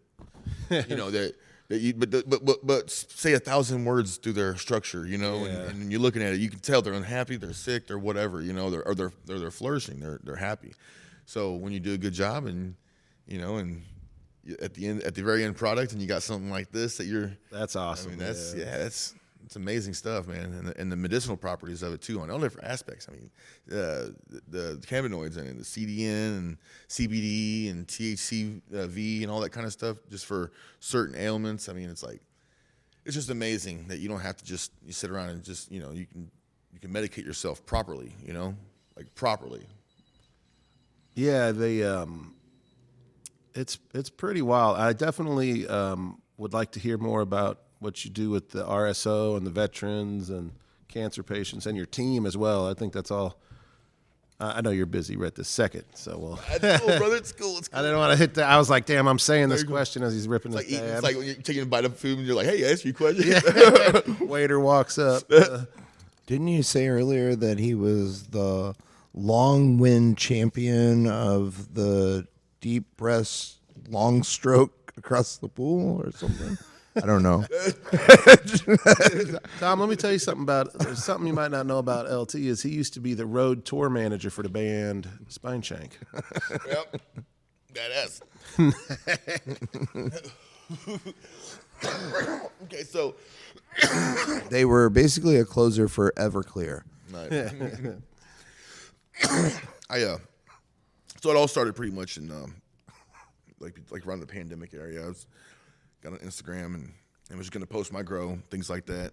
And I got approached by a team somewhere, I think Canada, about joining the team. I thought I was being hit by a scammer, so I told him, I said, if it has anything to do with money, I'm not involved, And he says, oh, no, you're actually just joining a team. We'll give you a free shirt, it's for starting off and all this kind of stuff, right? Like, okay, cool, free.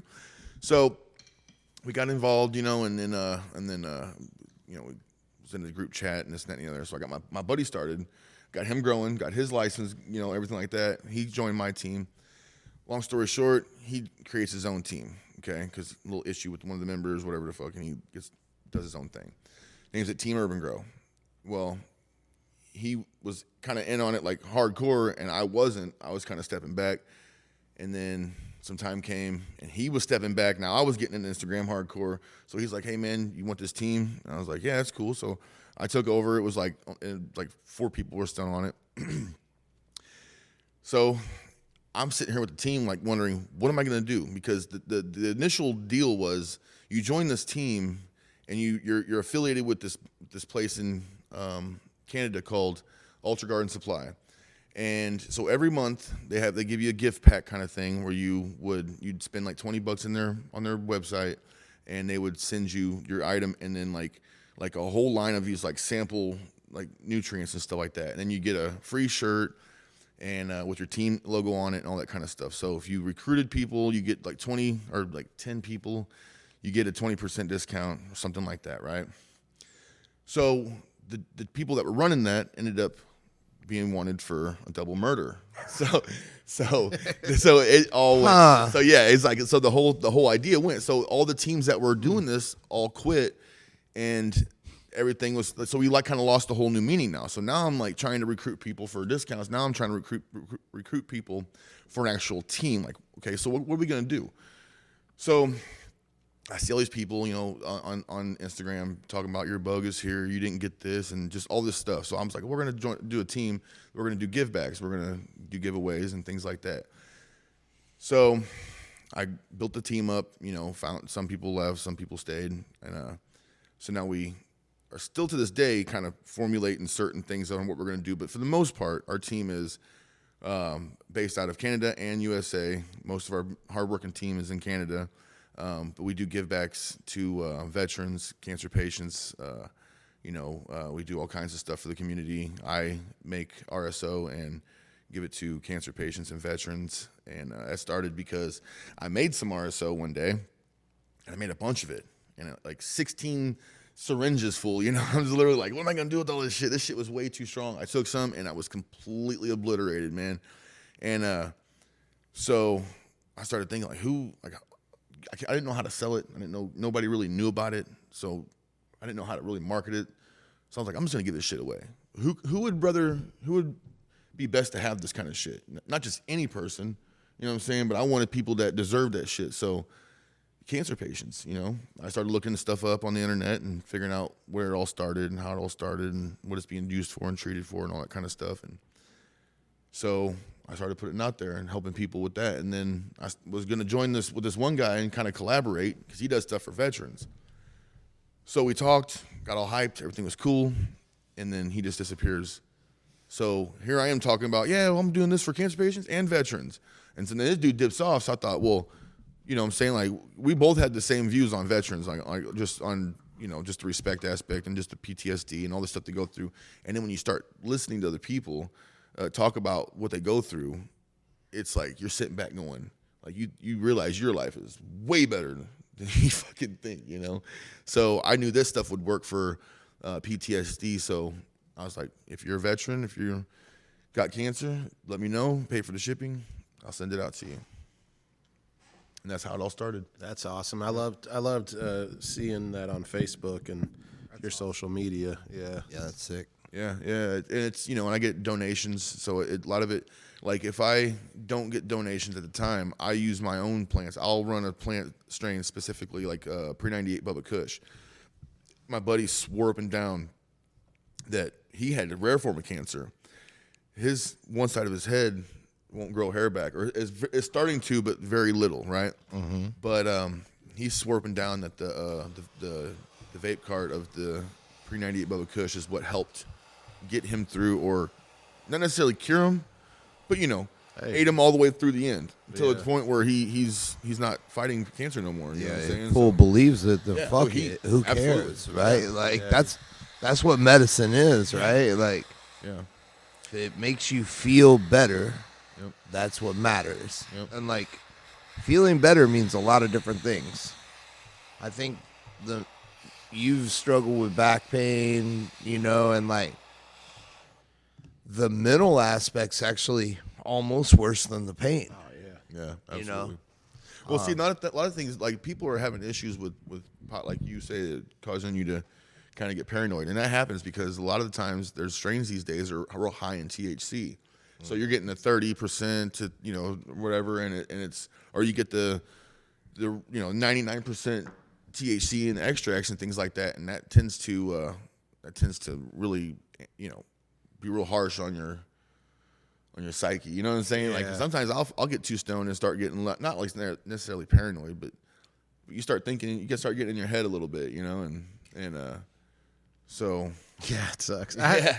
I luckily, knock on wood, I only get like that now if it's strong ass edible. You know that you can take, you can read up on this, but you can take CBD, raise up your cannabinoid levels to where weed won't affect you as much. Really? Yeah, you'd use like a 1-to-1 or, you know, Delta 8 or something like that. It's as well. like, it's all about just building up your body's full of cannabinoids, and like, obviously it's great if you have a high tolerance, but it's not good if it's like making you feel not good. Yeah, I think I got personally that Smallwood's vapor, I don't know, pen or what do you call that?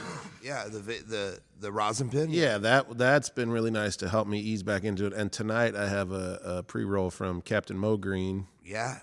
it's like jelly donut or something. It's called something. I'm gonna smoke that tonight by myself and like Yeah, look for a ease good back like into 1-to-1 type of thing, like where you get like a 14% THC, maybe a 14% CBD count or something that's a little more easier on you. Because I know my old lady, she gets the same way. Like, Really? yeah, she wants to smoke, but she uses cannabis to smoke it at nighttime, which uses the carts, and she loves it because it gets her paranoid. She used to be a big time smoker. Same, yeah. Yeah, but so now she just uses before bedtime, and if and worst case scenario, like I'm trying to look for a nice like a good 1-to-1 ratio plant for her. Like I was like a brick weed king back in the day. I would just smoke that shit all day, quarter pound about like this big, Right. But then, yeah, the newer stuff, which I like Tahiti lime. I really like Gorilla. That always didn't that didn't fuck with me too much. Yeah. Now though, the edibles, I'm still kind of scared of. I'll be honest. Hey, RSO will traumatize you, man. Yeah, I've That's people. I got my boss. I will traumatize you. yeah, You fuck around with me long enough, you get traumatized. Dude, my boss is a heavy smoker, man, and he took a 0.8 pill one time, and it was just because I used to go to his house. Now I'm a heavy smoker, right?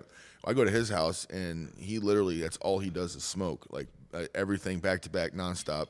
So when I leave his house, I'm literally leaving with no life left in me. You know what I'm saying? And I'm going home.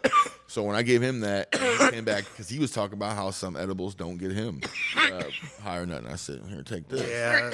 yeah. He was like, "God damn, like for real."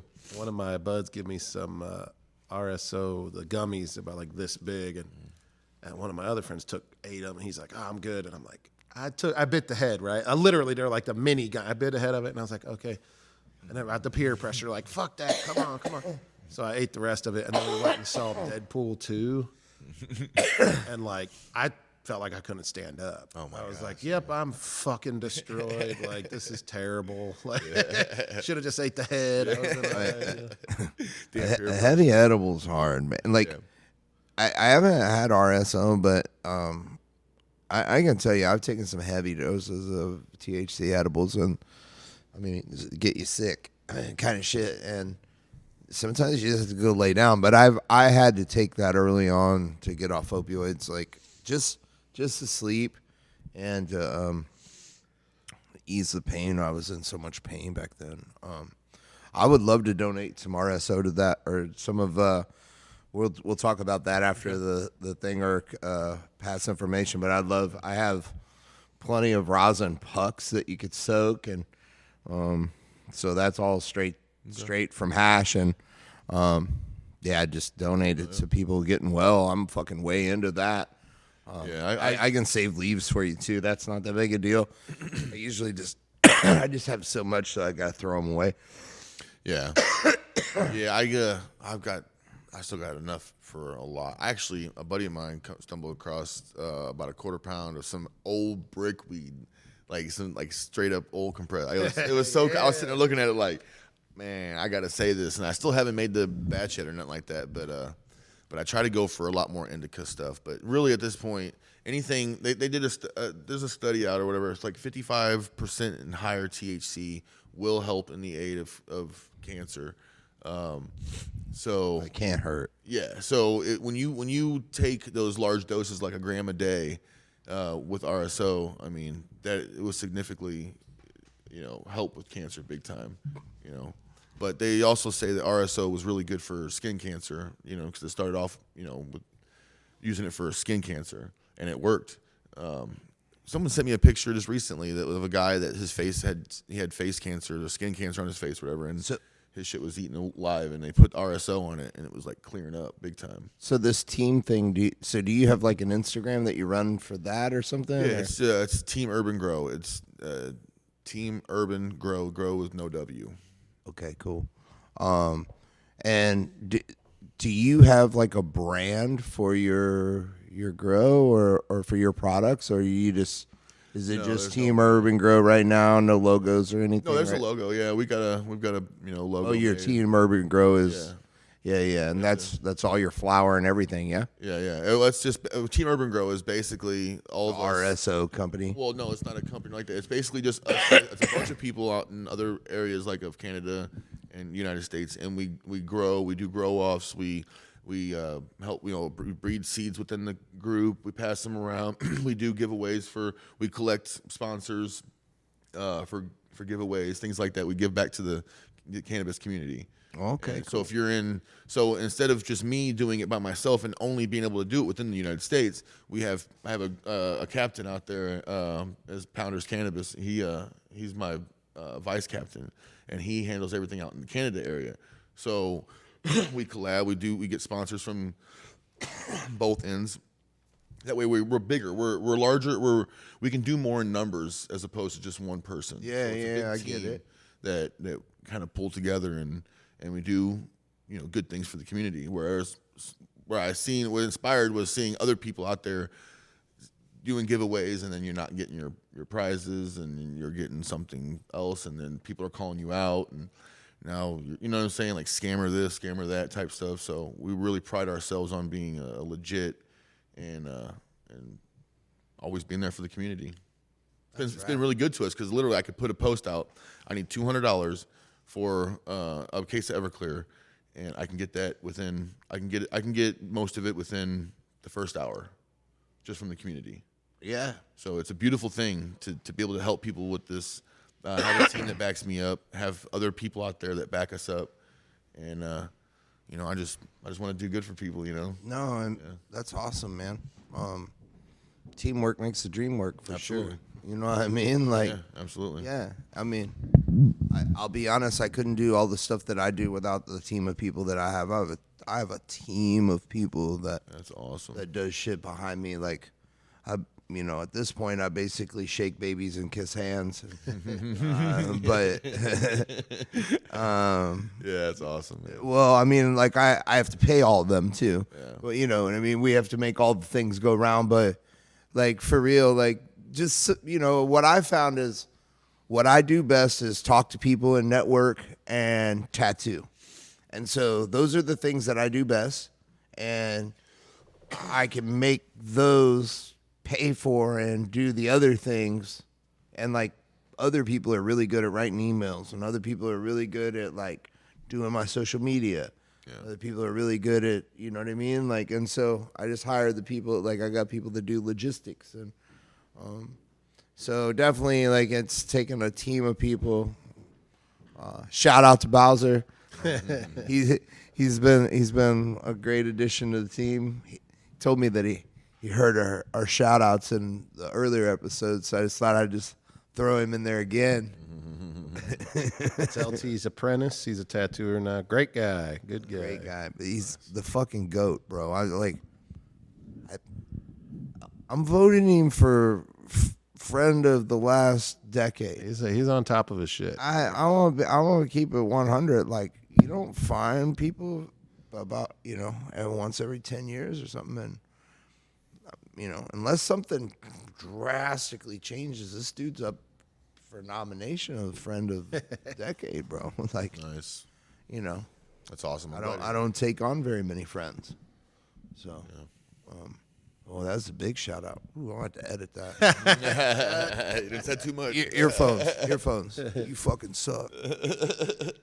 Yeah, that's awesome. Yeah, team is definitely something that I was sitting around being bored, and I didn't even know where the direction we was even going to go, and I just kind of used what I seen on Instagram on the things that people didn't like, things that did like, so. I got it all. I got it so much that I even reached out to Carter Creek Cannabis out there in Oklahoma. There's people. He does a grower's tip of the day, just speech, and he relates cannabis with everyday life, and he'll kind of put the two together, and so he'll say things like, life is like the exact same way. You do this, and it's all talking about integrity, morals, how you conduct yourself, and basically, it's just down home like good old boy kind of morals, and I like that kind of thing, And he grows fire cannabis, So he donated some stuff to us, and we were doing giveaways for that. I thought that was kind of cool that he did that. Sick. So what is since It's like our Christmas or holiday edition, Hanukkah edition. So what do you got planning for the holidays and for like coming up for the new year with the cannabis? Like you got some stuff in the works for this next year, or?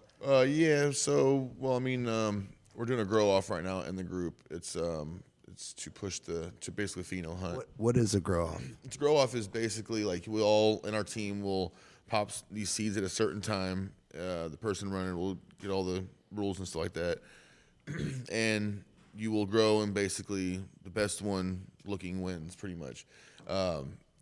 Now, because we're such a team based on both sides, where we can't really have it sent off and tested and all that kind of stuff yet, but basically it's just a pheno hunt, and whoever wins with the looks, and it gets voted, and no one knows the person's grow, so it get the community votes on it, things like that. So whoever wins gets a prize from it, and that's one of our. We're doing that to kind of help push the Highway Mac and Cheese F2. We're trying to push it into an F3 and go so on and so forth into it, and that's part of what our grow off is. Now the other grow off is just a kind of a fun thing that I won on Facebook, and you know, you do a little contest and you win, and then he sends you a cut and you grow it off. It's all the same kind of rules, and basically a contest of see who has the fire dank out there, you know. Right on. And it kind of pushes you, you know, because then you realize you see other growers having some other pictures, and you're like, oh, okay, I'm up against some people, you know, and so it kind of really pushes you to do good. How is it judged again? I'm sorry. So the one I'm in right now is basically you keep it all secret. So you grow it, and everything's cool, but you'll send it's all local. It's basically Illinois and Missouri, I think. He will come to your house and pick up the bud. So you leave like 3 grams in each bag. There's like 4 bags. And you put it it's all like you put a number in there. Only you know your number. And then put it in a little box. He picks it up. It's all completely just, he doesn't know, none of that kind of stuff. So then he sends it off to some judges. And I guess they test it, they smoke it, they'll do all that kind of stuff. And then whoever wins gets, you know, basically a good chunk of, you know, prizes and things like that, yeah. Nice. Yeah. So. So it's local people for the grow off. Yeah. Well, the one I'm doing now with Elevated St. Louis. Yeah. But the one for our team is basically so the United States. Is that like a picture one or something kind of? Yeah. Well, so they're supposed to send the people in the other states are supposed to send me their cannabis, and I'm supposed to take it to my buddy who's the judge, and he's gonna sit back and. You know, they will take pictures, and they're supposed to be anonymous, so no one knows or nothing like that. And you're supposed to only post it on the team page. So whoever the community wins or votes for during this time, then you reveal who it is and things like that. So it's a little tricky because like the last grow off was kind of not planned very well. The second one's planned a little bit better than. So we're just kind of learning, for that kind of thing.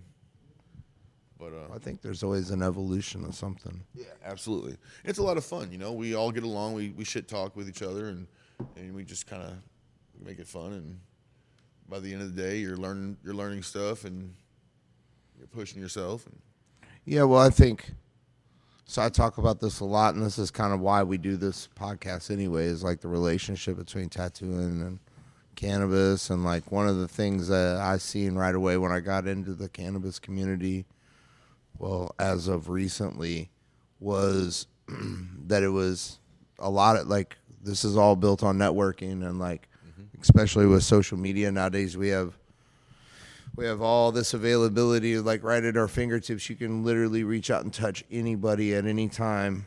You can DM anybody, talk to anybody, send them pictures. And it doesn't mean they have to respond, but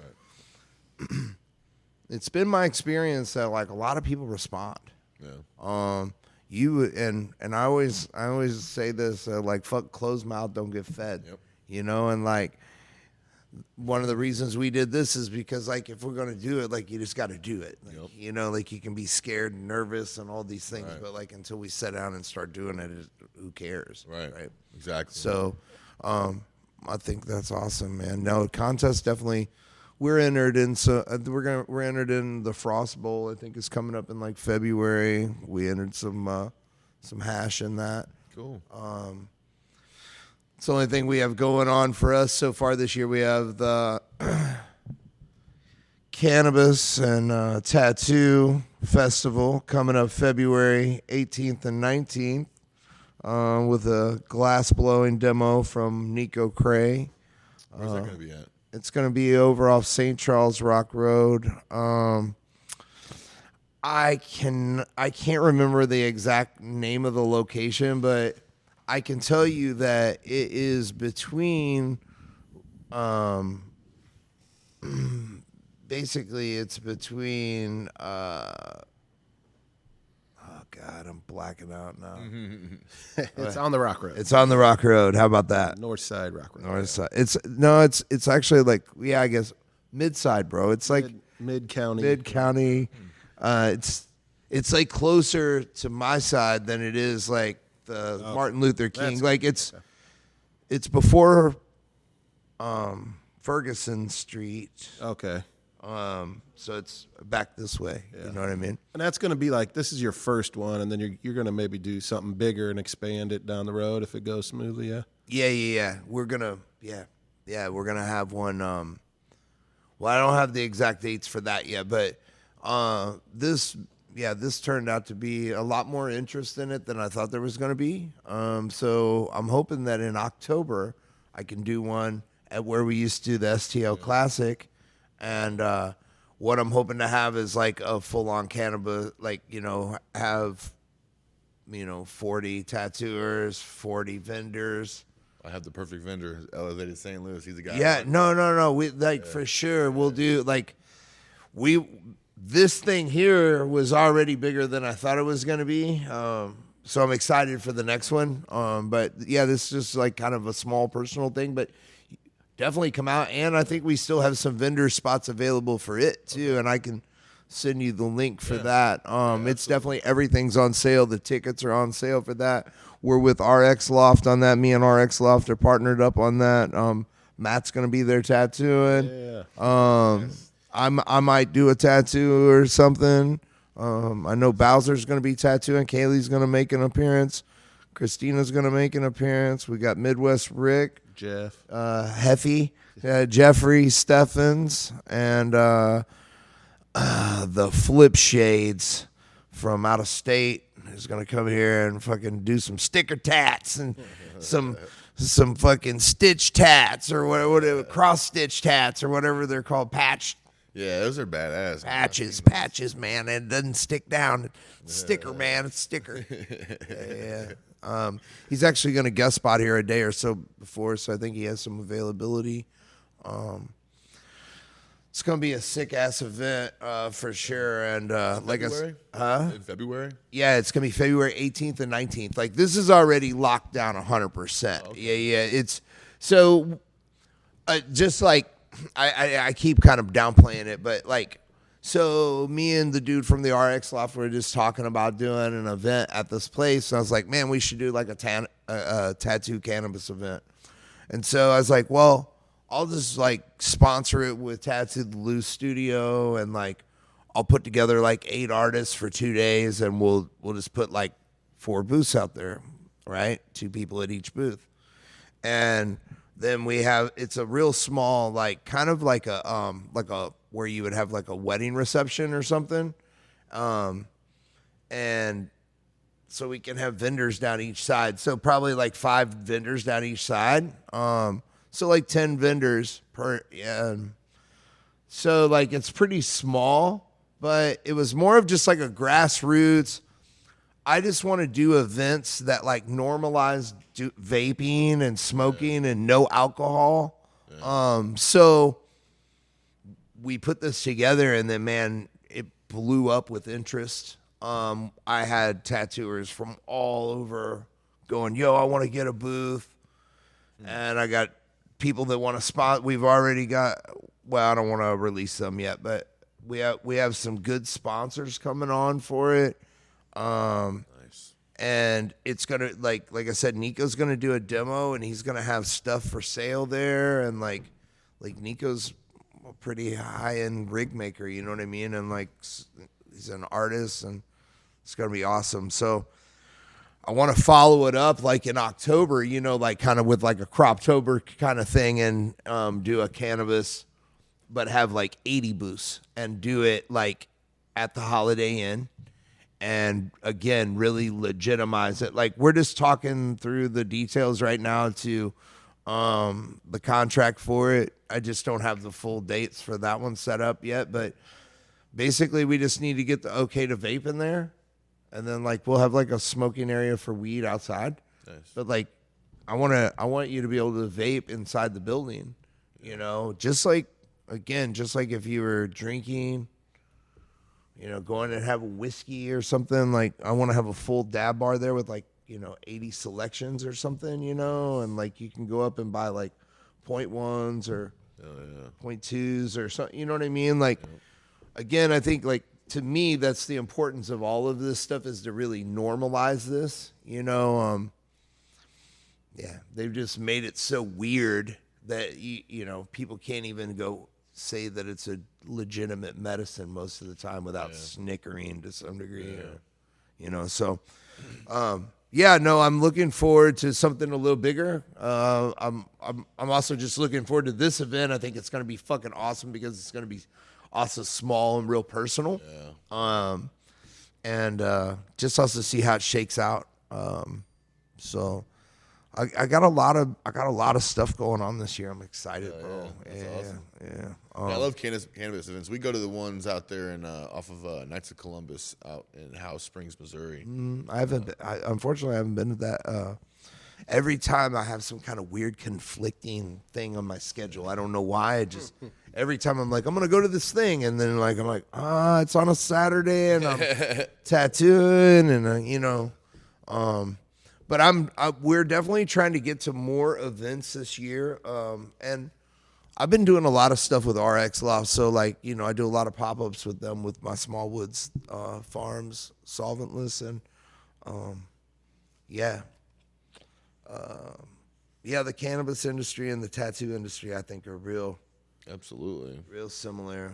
It's real easy for, I don't know, for us to talk about it, and always been around. So finally, isn't it a great time to be alive, man? I mean, I remember just, you know, smoking a joint and you know, seeing somebody, not necessarily just anybody, but you know, of course you see a cop drive by, or maybe somebody of some sort of like, you know, you're like, oh God, you're like hiding it. Now it's just like, I just smoke and I don't give a shit. Like I don't just do it like, I hate it when people said, oh, as soon as this becomes legal, I'm gonna blow weed smoke in cops' face, and I'm like, you're being stupid, man. You're like provoking that shit. Like, just chill and just be normal. But now I just smoke like it's no big deal, and I don't make a big scene about it. I'm not even like scared no more. Yeah, they don't go pour beer on a cop's head. Yeah, like, that's what I'm saying. Like, it's just like, again, we just have to normalize this. Yeah, not overdo it. Yeah. That's what I'm saying. Like, they were just saying like that. I'm like, that's the reason why it may not even happen, but nonetheless, it is happening, and it's happening at a rapid pace, and you know, just trying to find certain states to lock in certain things, and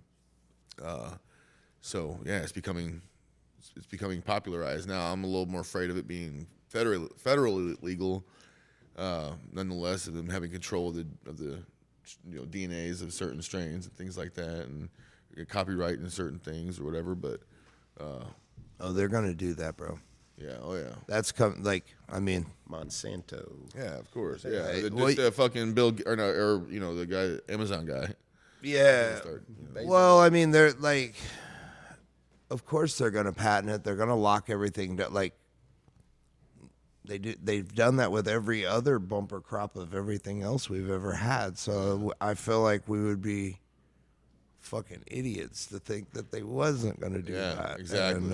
Exactly. And that's the part that I fear the most. It'll be more, you know, it'll be more accessible, but it'll also be really controlled. And I think they're going to try to get rid of the at-home grower. And that's the one that, you know, that's the Oh, no, that will go. Yeah. No, they're going to. That's how well, I think you'll be able to grow, but you won't be able to. If you're producing anything on any size scale, they're gonna come in and get you for like copyright infringement, like, you know, patent infringement. It's like you can't just grow echinacea like that, you know. anything that's like worth a lot of money, they have it. Like if you buy like an echinacea tree from the store, it's like got all this fucking like shit on it that if you grow an echinacea tree and you try to breed it and sell those clones or whatever, it's fucking illegal as fuck. So like they've been doing this for a long time. So I mean, I think that the black market will always survive. So it doesn't matter. You know, there'll be something like we'll have a genetic that like they can't have or something, you know.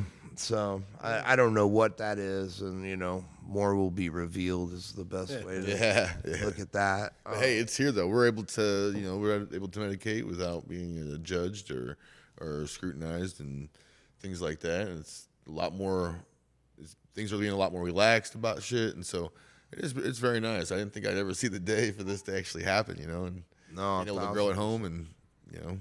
Yeah, no, I'm a convicted felon of cannabis, so I 100% agree. I didn't ever think this day was ever going to come. Yeah, that's crazy. You know, to think my boss did the same thing. He's a felon to cannabis, and now he's a grower and medical user. You know, and I'm still a felon, really, because I haven't done anything yet. Yeah. No, they're worried about all the other things, but they ain't worried about the most important thing: my felony that I've had for 27 years for a quarter pound of weed. That's crazy. I went to prison. That's crazy. I went to prison for 3 years. Man. Yeah, Boonville Correctional Center. It's the same thing as growing tomatoes. It's just it's tomatoes that the person said you can't grow those. You know what I'm saying? Like that's just crazy to me that you could you could go to prison and be deemed as someone, you know, a criminal of that stature. So wild. You know what I'm saying? I think, well, to me, the most appalling thing is that, like, again, after you go to prison, you do parole, and you do all your stuff, there was so many years of, like, even renting a place. Like, I have a felony on my record. I have to list that on anything, a job or anything. They really took away any chance of me having a career. I mean, there's a reason why I'm a tattoo artist. You know what I mean? Like, there's a whole reason that this is like this, and it's not because, I guess it was because I made a bunch of mistakes, I'm sure. But you know what I mean? But, like, the fact is like, they didn't make it easy for me. You know what I mean? And, like, They set you up to fail. yeah, and, like, once I caught my felony at 18, I've had that ever since. Like, that's insane. Yeah, something you carry. 30 years I've had a felony on my record. I know I've talked about this. I feel like I beat a fucking shit, dead horse. I But mean- like when you like, again, like everybody wants to talk about, let's go smoke a joint, blow the weed smoke in the couch. I want to talk about the real shit. Like, why didn't you all expunge our shit the day that this went through? Like, they haven't even talked about that at all. And I'll bet 5 years from now, I'm going to still be wondering what's up with my felony. Yeah. You know, because they ain't in no hurry to take that back.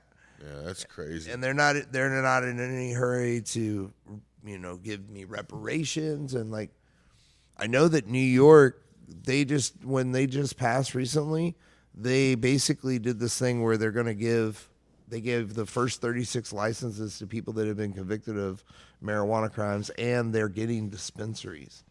Like, they're going to be like government. They're going to be like project dispensaries, whatever that means. But you know what I mean? Yeah. Like, they're going to be like government appointed dispensaries. I don't even know. But anyway, the world's crazy. I'm grateful. So I think that's about it. You want to do some shout outs for your grows and your people, and yeah, man, it's been a great talk. Awesome. Yeah, I appreciate you having me on here. That's Yeah, of totally exciting. And yeah, big shout out to my team, Team Urban Grow. Pounders Cannabis is my vice captain. All the hardworking Canadians out there that kick ass doing what they do for the community. Blame Canada. Yeah, I always give them shit, man. We're constantly talking all the time. But yeah, just a big shout out to my crew at 618 Inc. Those are my dudes. I'm nowhere. I'm nowhere where I'm at now without them guys. And That's awesome, man. yeah, and you know, of course, my family and All my peoples. Yeah, man, it's been great. And Elevated St. Louis too. That's my. oh yeah. Final thought has been it's super awesome to have you here. I've known you for a long ass fucking time. I'm it's super crazy. stoked you're doing good. We're both still tattooing and Yeah, man, we're still sitting here fucking making it talking to each happen. other, dude. Yeah, man. it- Super it is glad. awesome, man. We appreciate you coming on. Yeah, no problem, man. I'm excited to be here, man. I'd like to come back sometime and some bullshit with. Oh, for sure. Yeah. Yeah, for sure. And it was our first video thing. Yeah. I'm sure I did a bunch of weird shit. That's all right. I'm a weird motherfucker. Don't know what to do with my. Yeah. Next time I'm not wearing nothing but fucking just underwear. That'd be Fuck kinda it, we're cool. gonna get relaxed. All just underwear. The underwear episode. Whitey tighties too. I wear boxers, but I'm coming here specifically. You've already told me how comfortable you are. I'm a brief guy. I walk around in my underwear. I watch wrestling. You know what I mean? He's like, it's natural in the wrestling. Yeah, I don't know if you it's know. all good. I'm covered in tattoos. It makes me feel like I'm wearing clothes anyway. Yeah, so it's all good. Shout out to Chris Parker STL for the video. Shout out to Yogi for the audio. I'm sorry, I'm a little spaced out. I did a few dabs tonight. This might be the most dab heavy episode yet. Yeah, I don't know. I think we might have did a couple. I got a decent buzz. I got a decent little buzz. All right. Awesome. Hell yeah, guys. Fucking hey, man, that's awesome, dude. Yeah, it's a good time, bro.